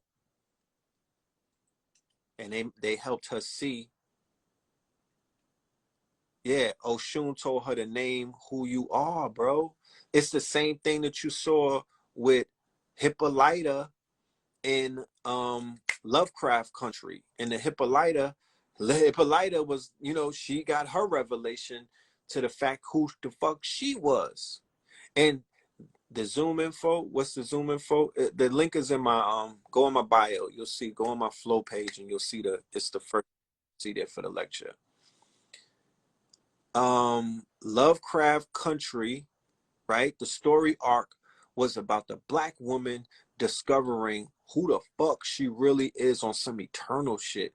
And Watchmen, that was on HBO, the Watchmen series. It was about the black woman. She was the main character. And at the end, she becomes Dr. Manhattan, which is the most powerful god in the DC universe. So a lot of these shows are speaking to, the divinity, right? Coincidentally, the timing is perfect because as we enter into this Aquarian age, the focus, right, is on who? It's not on men. It's not on black men like that. And for the fellas out there, don't beat me up by me saying that statement. You know what I'm saying? I'm not out there pandering, but if you're honest with yourself, if you're really honest with yourself and you really take an assessment to what you see going on all around you, the matriarch is on a motherfucking rise. You understand? There's a revolution taking place, or rather an evolution taking place. There's a reckoning that is taking place where women are definitely coming back into their divine powers, right? So people ask me, "Yo, Red, what do you think about Cardi B and Meg Thee Stallion and the City Girls and the fact that this whole culture is taking over?" I'm like, shit, we got to start from somewhere. It's almost like 0 point to a degree. It's gonna start from somewhere. You're not gonna get this shit from the top down. You know what I mean? These are phases that we're going through. We're in the Nebuchadnezzar. That's a fucking, we're passing through. We're in a Kali Yuga, my niggas. We have to pass through certain phases. Don't take it personal. Don't internalize it. This bitch is coming from the root up. So when I see women like, yeah, I just want to be naked on the gram because it feels liberating. I'm like, right on. You know what I'm talking about? I mean, who the fuck? What can I say to that? What can I say to that? If they say that they're feeling liberated, and if they're feeling like there's something, that's empowering, I'm just gonna advise them to go to where the power is. Tap into the power. I can't tell nobody what to do to tap into a power that they feel has been taken from them.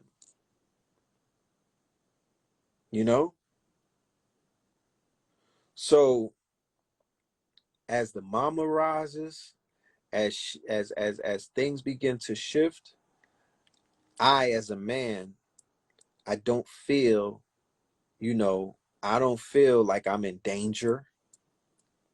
You feel me? Somebody said maybe Cardi and Megan will one day say who they are. This is where the hypocrite will be. I would be a hypocrite if you hear me rallying for man like Pop Smoke, Nipsey. Nipsey was in a gang. Pop Smoke was in a gang. These niggas was spinning the block, doing missions and whatnot. And I could still see the Messiah in them. So why the fuck can't I see the Messiah in some of these sisters that are out here doing what they do? I'm not saying every single one of them, because like I said before, it's not in everybody. It's not in everybody, but you have to start somewhere.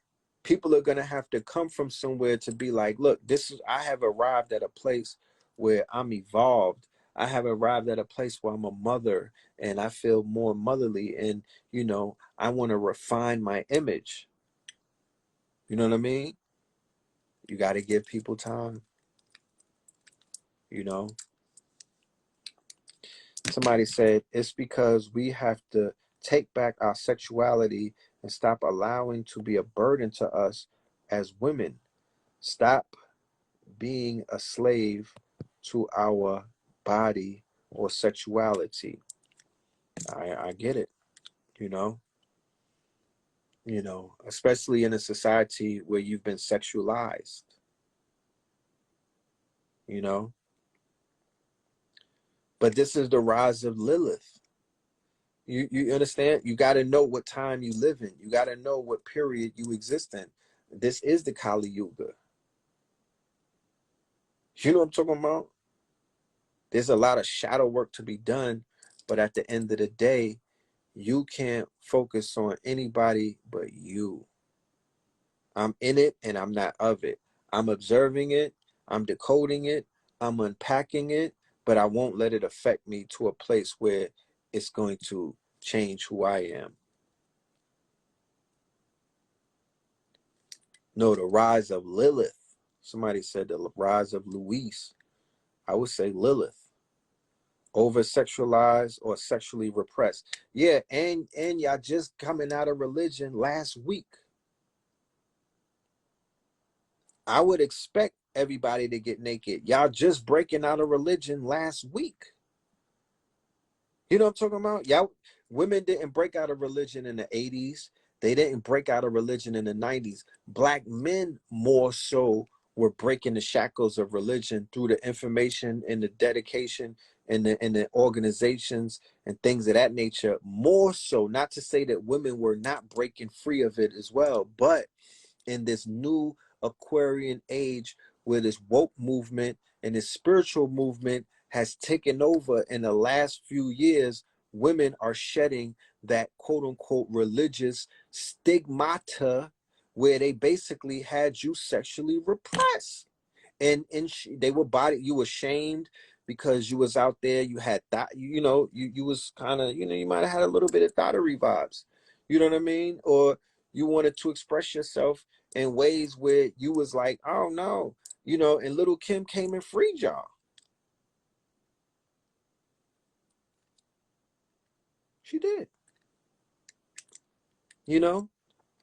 and other women came and they basically began to cut a lot of those cords that women had that were, because you can't suppress sexuality. You can't suppress natural sexual energy.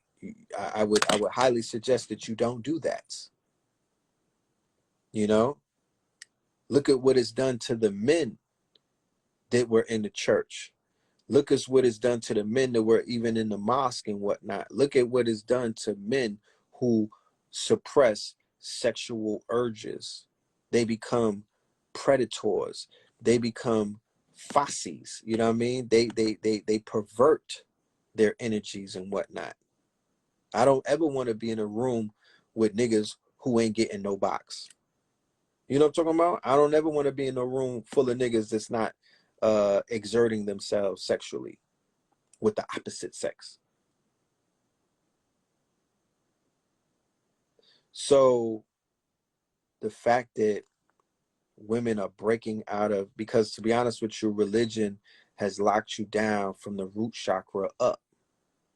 You know what I'm talking about? They shamed you. They said you should not slide with a nigga unless y'all married. You know what I mean? You should not be out here catching bodies unless you got a ring on it. That's fucking absurd. You understand? That's folly. That's folly. How you know what I mean? Nah, spin the block. How you gonna test the waters? You know what I'm talking about?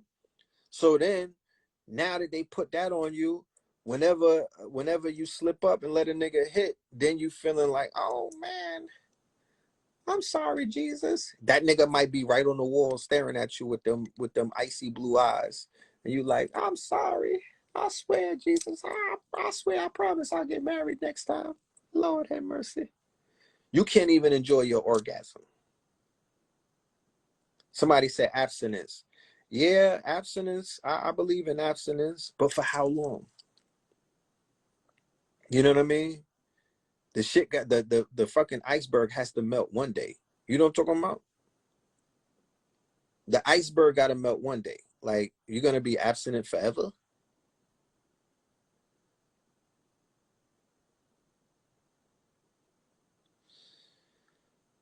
Sex is the marriage. I mean, most of us are figuring that out as we do more research and as we become more, knowledgeable about who we are, that sex is the marriage. That's the bond. And the motherfucking children are the ring. That's the bond. You know what I mean? Like, we have a bond forever.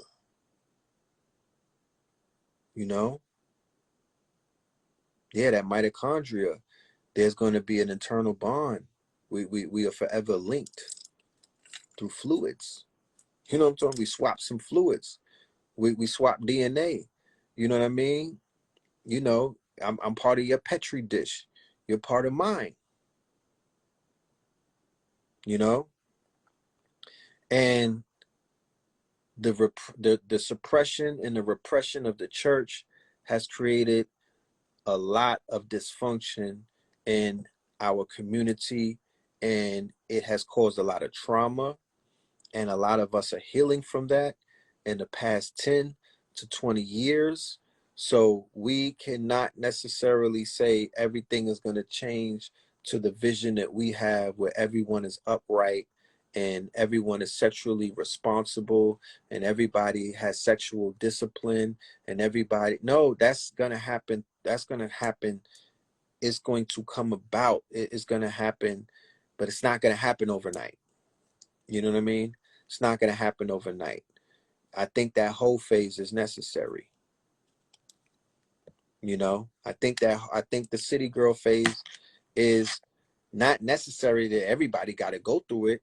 I just think that the fact that it's playing out right now is part of, the process. Trust the process. You understand? Trust the process. Stop saying can't and no. That's right. I don't like to say try, and can't is another word that I want to erase from my vocabulary. What about pair bonding? What's pair bonding?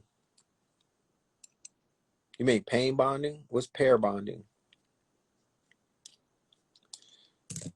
Yeah, I've never been a Jehovah's Witness, but from what I've been told, that's a cult, and it's severely repressive on people's primal nature.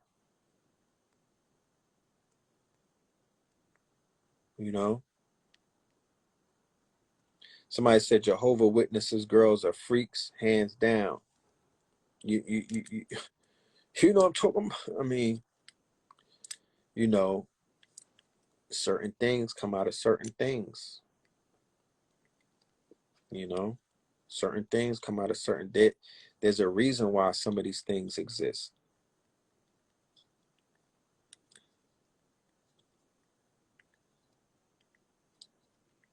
There's a lot more to sex than we've been led to believe. Absolutely. Absolutely. And the fact that, not only is this a Judeo-Christian society where they set it up to whereas they want you to be, ashamed of your sexual nature, but the media, right, because of the small hats and their disposition towards healthy sex and whatnot, who I'm talking about, the small hats, right? They control the media. They have a very perverted way of expressing themselves sexually and whatnot. They have their own issues, right? Little dick energy, right? So what did they come and do? They came and they promoted the perversion of sexuality, the shaming of sexuality, a lot of crazy shit that these small hats in Hollywood and San Fernando Valley, they in the music industry, in the movie industry, they played their part, right? In the propaganda or propagandizing, Roman antics, right? Roman antic, dominating, because Romans, you know, the way the Romans express themselves is through domination, right? Through domination and through perversion and whatnot. That's a Roman tactic. It's a military tactic as well, right? It's a military tactic. The Romans would utilize, they militarize sex and, you know, to carry out rape and things of that nature. And they militarize sex to dominate and to suppress societies and whatnot, you know. So as a result of that, right, because we're not in control of our images and we're not in control of our information, our holistic information of how to holistically make love and how to holistically heal ourselves and how to holistically heal another and how to channel our energy bodies and, you know, and how to manifest. We wasn't taught none of this stuff. They giving us backwards information. And now in the school system, the way that they're attempting to teach the children through the LBGT type of learning and whatnot, they're going to further confuse them. They're going to further confuse them. They're not going to talk about the chakras. They're not going to talk about being able to, you know, for the men, semen retention. They're not going to talk about, you know, none of these things. They're not going to talk about being able to raise up your energy and whatnot. They're not even going to talk about tantric sex, being able to create things, you know, by bonding with another, with the opposite sex, but not, you know, you don't have to have, you know, you don't have to have intercourse. You know what I mean? You don't have to have intercourse.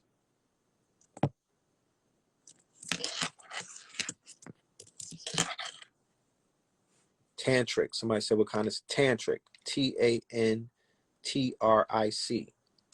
Yeah, that's a lot of spooning, my nigga. A lot of spooning.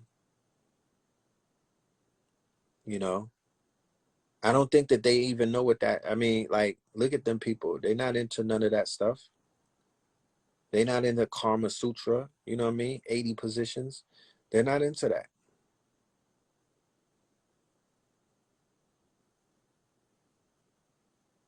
They're not into that. They're into pedophilia, bestiality, right?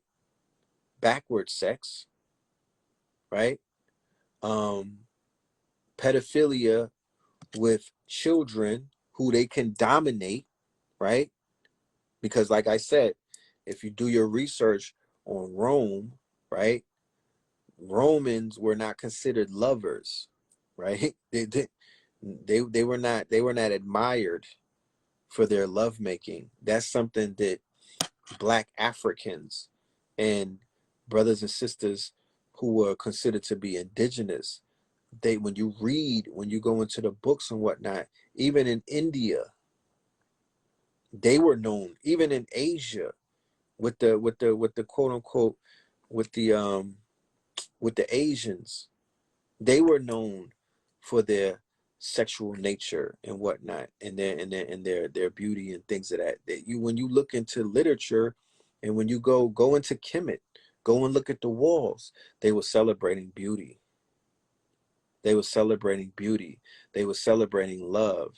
They were incorporating nature and love and things of that nature, or nature and the beauty of the human body. They were not shaming. They were not covering up the quote unquote body parts. The breasts were on display. You know what I mean? There was even some phallic worship taking place. You know what I mean? So they were not moving backwards. You know what I mean? Devil is lived backwards. So when they convince you to express yourself sexually in a backward state, checkmate. They got you. You know what I'm talking about? It starts right there. Checkmate. They already, you know, once they start fucking mixing that signal up, then everything else is going to be confusing from that point on. Respectfully. So yeah, the link is in the bio. There's going to be a powerful lecture that me and Blue Pill have tomorrow. Y'all getting it at a discount. You know what I'm talking about? You know what I'm talking about? And, you know, this is very rare, that red and blue. do a lecture. I don't know when's the last time me and my brother did something together. So yeah, this means a lot to me. But yeah, we're gonna bring the noise. You know, we're gonna body bag it like we always do. And I look forward to the family who it's gonna be about 4 hours, 4 to 5 hours. Starts at 9 p.m. and it's gonna be recorded, so you'll have everybody who's a ticket holder, you'll have access to it forever. It's not on YouTube. It's on Zoom. It's not a. It's a Zoom lecture. It's on Zoom. You can't, the kind of information that we giving out, you can't put that on YouTube no more. You know, you can't put that on YouTube no more. Okay, Queen Offset, you could DM me. You can't put that kind of info on YouTube. They'll take my whole channel away. It starts at 9 p.m. Eastern. So if you got to go to work, you know what I mean? If you got to go to work the next day, don't worry about it. Just watch whatever you could watch and then come back and watch it the next day, because it will be play on demand. Yeah, I see the trolls. I'm going to let them live because it's late. You know what I'm talking about? I'm going to let them live because it's late. But what's important to me is that y'all get this information about what it is that we was just talking about. You know what I mean? Like, that's all I care about. You know, let what I just said really like resonate. You know what I mean? Like, I'm really not shooting from the hip. I'm dead ass when I'm talking about, you know, how society is, you know, somewhat backwards and upside down and functioning in a place where, you know, we just functioning from a place where we don't know certain things. Like, how the fuck how do you expect us to know when we're not being taught this every day? You got to unlearn all of the shit that you learned for 30, 40, 20 years. You know what I mean? You'll have access to the playback. Yes, you will. Yes, yes. Affirmative. We got to hear shit like this damn near every day, because we have to look through. We have to be able to know what we're seeing when we go into society, when we go outside. You know, we all live in different areas in the world. My outside is not the same outside that you see. My interactions with human beings is not the same type of interactions that you have with human beings. Everybody is walking a different walk. Everybody is being exposed to different levels of crazy. You know what I'm saying? I'm not exposed to a high level of crazy because of the work that I did to not attract crazy. Right? And the work that I did to not attract a certain level of crazy is that I changed my perception about who the fuck I was. And I changed my perception based off of the research that I did about who everybody the fuck is. You know what I'm talking about? And as a result of me doing the due diligence to do the research, I attract a different type of reality. So the people that I run into in my everyday walking life, they don't victimize me. They're not there to traumatize me. I see crazy shit though. You know what I'm saying? I see crazy shit. I'm from New York. I see crazy shit. But when I'm watching it, I know, my spirit knows, it's almost like I'm watching TV. I'm not in the middle of it. I'm watching it from a distance. And I'm safe. I'm not in harm's way. My spirit, that my spider sense is not telling me to fight or flight. I don't have those type of inclinations. And if I do, that's when I have to jump into action. But I'm able to watch things. So then I say to myself, what's the lesson being taught? I'm on the train, niggas is scrapping. I'm talking about Mandingo wrestling, biting, scratching. This happens a lot, right? This happens a lot. But what do I have to tell myself? First, you know what I mean? You got to ask myself, do you want to record this or not? Okay. Then what started the conversation? Well, what started the argument, right? What did one person say to the other person? What was the root of the problem. And that's my lesson for today. You know what I'm talking about? That's my learning. I'm like, all right, I'll make sure that I don't do what that nigga did, because niggas is crazy out here. And everybody is going through something. And everybody got issues. And everybody is fighting demons. You know what I'm talking about? This COVID shit fucked up a lot of things underneath the surface. Not just on the surface. It has thrown a lot of things off underneath the surface. There's some people that haven't seen their babies. It's some people that haven't seen their parents. It's some people that lost their parents. It's some people who got fired from their jobs. You understand? It's people is out here dealing with some next level type of shit. So from one brother to another, or from a brother to a sister, stay out the way. Stay the fuck out the way. And it's just the winter time too. You know what I mean? Niggas is extra depressed. Stay out the way. Do your best to stay out the way. Joe Biden and Kamala the cop, yeah, they talk about mandatory lockdown. Maybe that's good for you. Maybe you don't need to be around a lot of these crazy motherfuckers for a while right now. You know, yeah, I know a lot of us been out the way. Because if we stay out of other people's ways, we could begin to just focus on either ourselves. I know I got enough ideas going on in my head that I don't need to be around nobody for the next 4 years. I just need to flesh these ideas and turn them into concepts, and turn these concepts into prototypes, and get that shit to market. You know what I mean? I really don't need to be in people's way. It's a distraction. It's a waste of my energy and my time. I want to conserve it. I have a newborn. I got a baby. You know, he gets all of my energy. He gets all of my time. My daughter and my older son. You know what I mean? They deserve the best of me. So I'm going to reserve myself, and I'm not trying to put my nose into nothing that it don't belong in. You know what I mean? I'm not fucking Batman. I'm not here to break up the Joker and the Riddler having a fight. When am I coming to drop jewels in Houston? Oh, soon.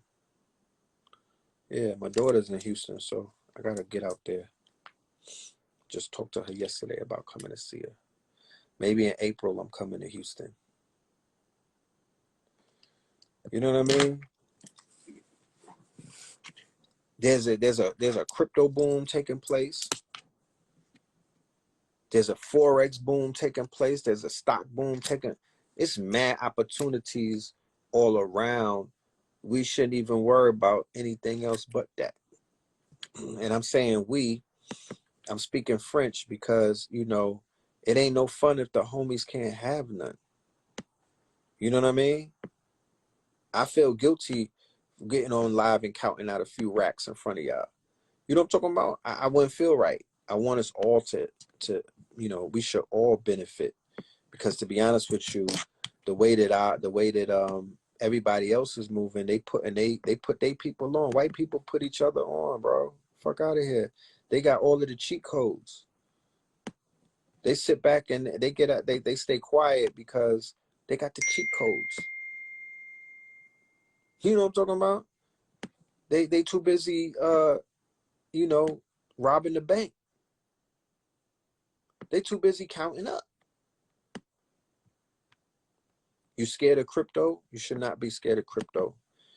You should embrace crypto, because crypto is, you know, I said it before, it's the answer to a lot of Hotep prayers.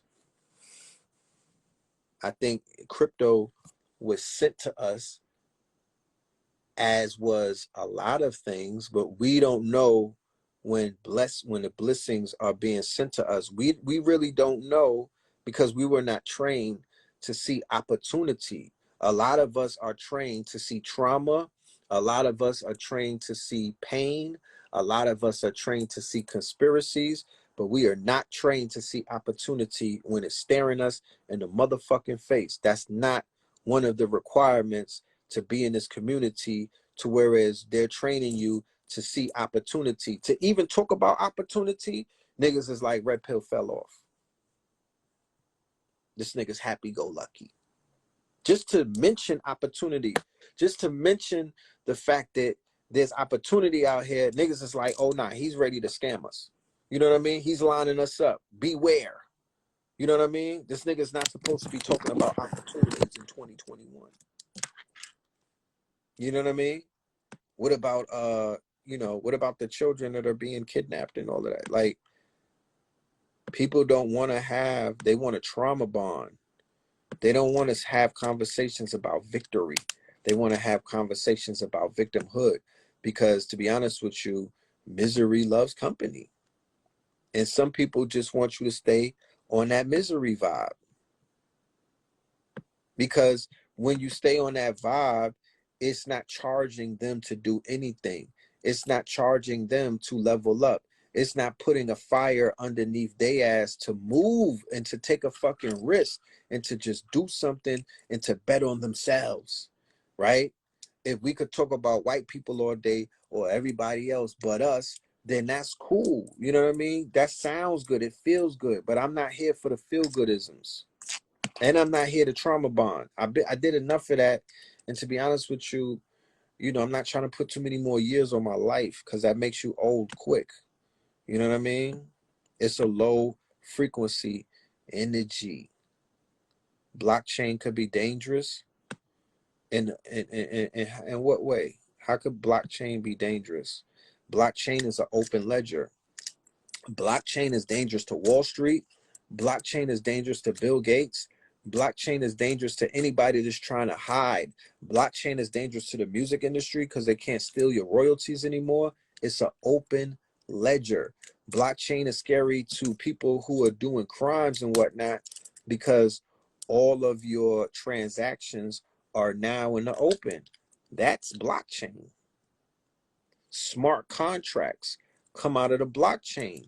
So now, if somebody's doing business with you, they have to get into a smart contract. People don't want to do that if they have nefarious, if they have a nefarious mind. They're not gonna want to fuck with. They're like, nah, I don't want to get into a decentralized blockchain. I don't want to get into a smart contract. That's gonna mean that I can't jerk this nigga. Because look at how society's been operating up to this date. Niggas been getting robbed. Look at where are they now in unsung. The contracts has been our detriment. People have been taking advantage of us through the contracts. You sign a contract, you sign your life away. You don't even know what the fuck is in the contract. You thought you signed some other shit. Nigga, you signed something completely different. You know what I mean? People they've been stealing our people's royalties. They not been paying the performers. You might go platinum in Yugoslavia and they'll never tell you about that. They take all of your money from those sales. You know what I mean? They'll sign you to a record deal and promote you in Romania. You like, nigga, I don't even know what Romania is, but they selling your album in Romania. You know what I'm talking about? They might translate your shit into Romania and they selling your album, but they'll never tell you that you popping in Romania. You got people on Romania follow. You got niggas in your live from Romania. You like, where y'all from? That's how the record label is jerking artists. They're selling their music all around the world, and then they're giving them peanuts for some local shit. And that's what the blockchain is gonna upend. It's threatening that. It's disrupting that. That's my market, Romania. I might be lit in Romania. I never know. You know what I mean? I got to get out there to the Netherlands and shit like that. I might be popping in Sweden. You know what I'm talking about? So I say all of that to say, I'm going to go ahead and tap out of this live before they cut it. I see that Instagram has extended my little time limits. They used to only let me rock an hour. I guess they want to gather more information on me or data, so they let me rock longer. You banging the blockchain. Yeah, man. Blockchain equals more power to the owner. Exactly. Blockchain is more power to the people. On it, I mean, it's not speculatory. If you niggas want to talk about power, if you want to talk about ownership, if you want to talk about sovereignty, my genius, it is here right now. It's here. It's here in different forms. Um, Unfortunately, all of the leaders are not on one page, and they're all not shouting this from the roof. But there's a new crop of teachers, and there's a new crop of information, and there's a new crop of thought leaders who are bringing financial literacy and bringing information about stocks and bonds and puts and options and crypto and blockchain and all of the altcoins and everything. You know what I mean? And y'all, the people that's receiving this, y'all gonna be in a better place come next year than you were this year, right? Based off of the information that you are gonna be getting. Blockchain suggestions, the Tron blockchain, Bitcoin blockchain, of course, the Ethereum blockchain, you know, look into those, you know, look into those. But this year, with me and my brother, I won't even let nobody in my clique go off course. You understand? Yeah, B&B, we focusing on the work. We focusing on building. We focusing on results. That's what we focusing on. We're gonna do our research and we're gonna teach the people and feed the people, but it's time to apply and build and move and get out of the people's way and just let it do what it do. Yeah, I know. Yeah, Binance is popping as well. You know.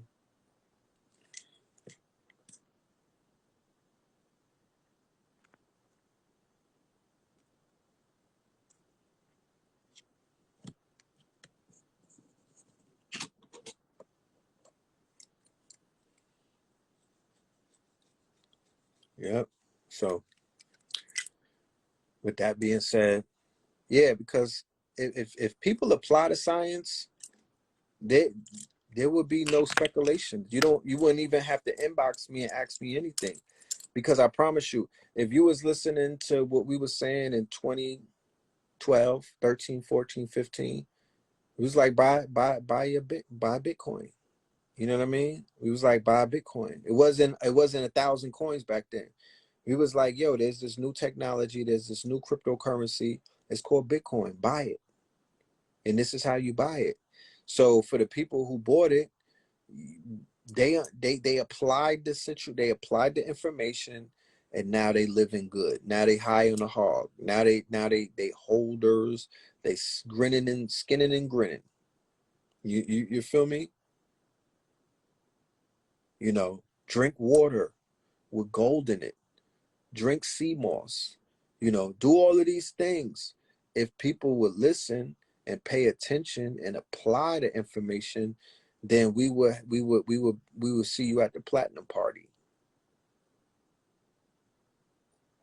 We would see you at the platinum party. Everybody will have property. Everybody will have something that they own.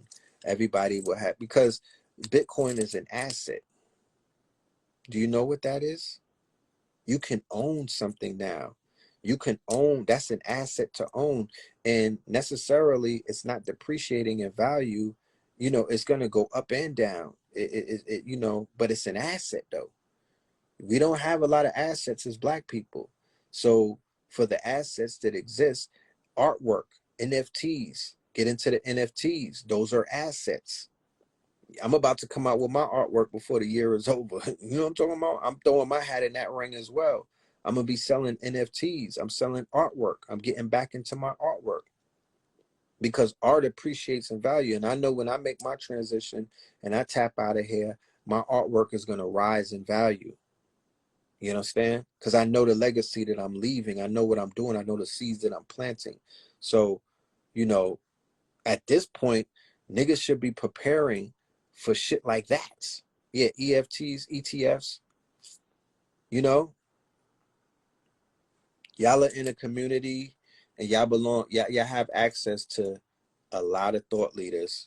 Y'all have access to the people who are going to be spoken of, and I'm not talking about me personally. You know what I mean? I don't, I'm not that fucking narcissistic where everything is about me. There are different people outside of me. You know what I mean? You know, you have master teachers that you could inbox. You know what I mean? You got master teachers that you could reach out and touch. I didn't have that. I didn't have access to the master teachers like that when I was your age, when I was younger. You know what I mean? I got access to them by doing the work, by showing up, right? Your concern with virtual money is that it's virtual. All right, cool. I mean, and you said that you like silver and gold. I know a person that has 100 Bitcoins right now, right? They bought 100 Bitcoins back in 2012. I think it was $1. They bought it for $100. So times 56 by 100, right? They got 56 mil. So at this point in the game, all they got to do is cash out one coin and go and buy those assets, right? And I have access to gold and silver through a program that I'm in called 7K Metals. That's also in the link in the bio. Yeah, 56 mil. So you could take 3 million and go buy all of the gold and the silver and just put that in a safe somewhere.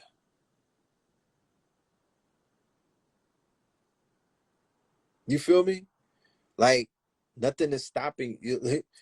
You know, whatever that fear is not necessary. That's false expectations, because that's not real. You know what I mean? The energy, the cryptocurrency still exists right now. It's still alive. I don't live in a reality where I'm trying to forecast something that's not necessarily here yet. I'm gonna I'm gonna be presently present, and presently I could go online right now and I could convert one of my coins into some cash. You feel me? So there's nothing to be afraid of. You know what I mean? The only thing to be afraid of is not doing anything in a time where mad windows is open. Crawl through the window, Ezekiel. You know what I mean? Crawl through one of these windows. It's not just the crypto window. If you don't like crypto, there's Forex. If you don't like Forex, there's stocks. If you don't like stocks, there's health products. If you don't like that, I could go down a line. Matter of fact, on Thursday, not this, tomorrow, Sunday, that's one lecture. Then on Thursday, we're doing part 2 to Thrive and Strive 2021, where we're going to be giving you 100 income streams that you could dive into right now. It's so much information out there. I can't do anything but teach it at this point. It's a flood of information. It's so much information, bro. I don't want to drown anybody in information, but if I was to be holding on to this shit, I wouldn't be able to sleep good at night. It's so much information out there right now, and there's not enough people teaching it, to be honest with you. I mean, there's a lot of people out there that got courses, and everybody's a guru and an expert now, but even with that, they still not teaching all of the information that's out there. They're really focusing on a few things. It's mad fucking opportunities sprouting every single day. Do you know Blue Pill put me on to something called Zoom Boomtowns? You ever heard of that? A Zoom Boomtown.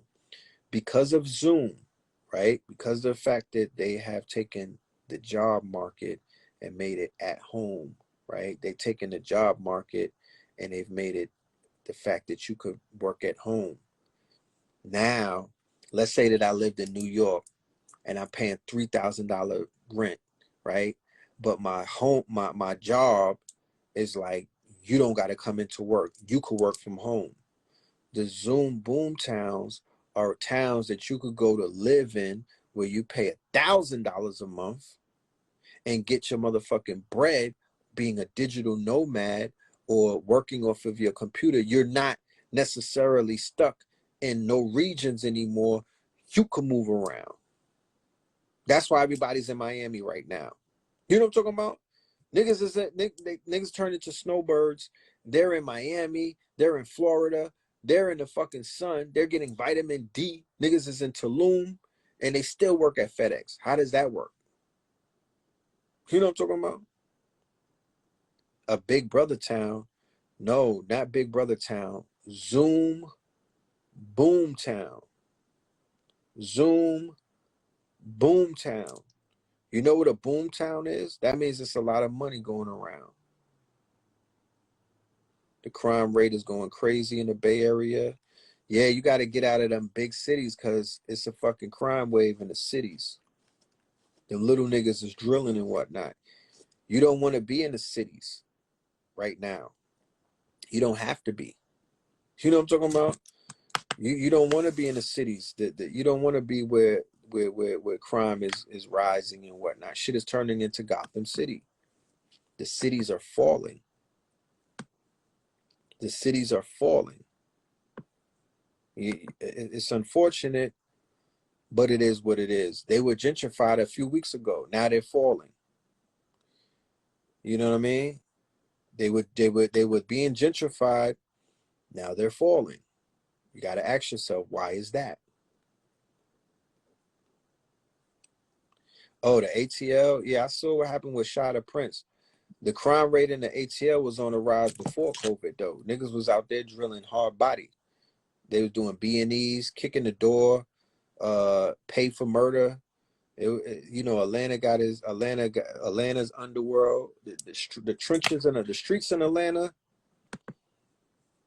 You know, it's a lot of shit going on out there. You know, it's a lot of underhanded shit going on in them streets, bro. It's a lot of money in the streets. It's a lot of gang activity. It's a lot of rap beef. It's just a lot of fuck shit going on. So steer clear of shit like that. Go and Google Zoom boom towns. You know what I mean? You might want to go ahead and pack your bags and go to a Zoom boom town where it's quiet. You know, it's a little more quiet. You know, I want to go to any town that don't have a hometown rapper. Because the towns that got hometown rappers, them niggas don't know how to act. You know what I'm talking about? Brooklyn is definitely wild. Shout out to Rowdy Rebel. Brooklyn is off the chain. Them niggas is out there shooting up. Brooklyn is the wild, wild west right now. They bringing it back. Greensboro, they going crazy with the shootings. Look, they shooting everywhere. We're going to talk about that tomorrow as well. They call it the Minneapolis effect. They started shooting after George Floyd. Where all these niggas talking about Black Lives Matter. Yeah, I'm going to show how they did that ritual and turned all of these kumbaya towns into motherfucking shooting galleries. You know what I'm talking about? Black Lives Matter is responsible for a lot of that.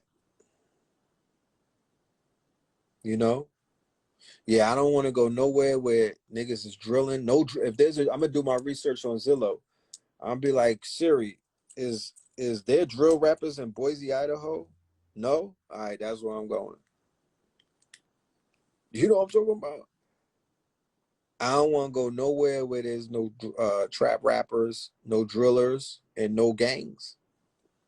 They tried to kill Chada Prince in Atlanta. They shot his car up and was chasing him at 150 miles per hour. Niggas is on a highway, bro. I seen it. I seen it with my own two eyes. I wouldn't tell you. Niggas is on a highway, like they on a highway having shootouts. All of them Hellcats. You know what I'm talking about? Niggas driving mad crazy in Atlanta on them Hellcats. And they will pop out right on the highway on your ass. That's a fact. Yeah, I heard Dallas had a whole war going on when they killed Mo 3 and all of that. Dallas had their own war. Like, you know what I'm talking about? Niggas shot Boozy. They shot my nigga Benny in Houston. Niggas is getting carjacked in Chicago. Highway shootings in Detroit. Man. Yeah, they robbing niggas for Hellcats. You damn right. Shit crazy, yo. Crazy. That's why I said stay out of niggas' way. Stay out of the way. You feel me? Stay out of the way. I stay home and trade crypto all day. I don't need to be outside. You know what I'm talking about? Stay out the way. I'm looking for a boom town as we speak, my niggas. My nagas. The top 10 cities not to move to. Wherever the fuck they got drill rappers, don't move there. Because that's where the crime is at. You know what I mean? That's where the crime is at. Somebody said they robbed you for an Uber scooter. What? Man. Going back to what I said earlier. I'm very I'm glad of the work that I'm doing. I'm glad of the shadow work that I'm doing. I'm glad that, you know, I'm helping to refine my frequency so I don't attract certain things into my circumference. Because the way that it's going down, it can happen to anybody at any time. So you got to be careful as to the company that you keep, the frequency that you on, and even being in the victimhood type of energy where you're drawing incidents to you. You can't necessarily go outside feeling like the world is against you and everything is, you know, no, niggas will answer that motherfucking call, you know? And last time I checked, we were supposed to be training, working out, you know, getting our permits for our weapons, right? All of us niggas was having that conversation, and then In Fact popped up with Grandmaster Jay, and then everybody was like, okay, it's all right. We don't have to get weapons. The brothers right there in Stone Mountain, they'll protect us. We have we have a militia in our names. No, niggas. No, you gotta be responsible for your own shit. You know what I mean? You gotta be responsible for your own security and your own safety. You know, you would think that there would be more militias popping up to say, you know what, we're gonna stop the violence in the hoods. We're gonna patrol the hoods. You know, we're gonna, we're gonna make sure everything is okay. Yeah, that concept went out the window real quick. You know what I'm talking about? That shit didn't even last 30 days.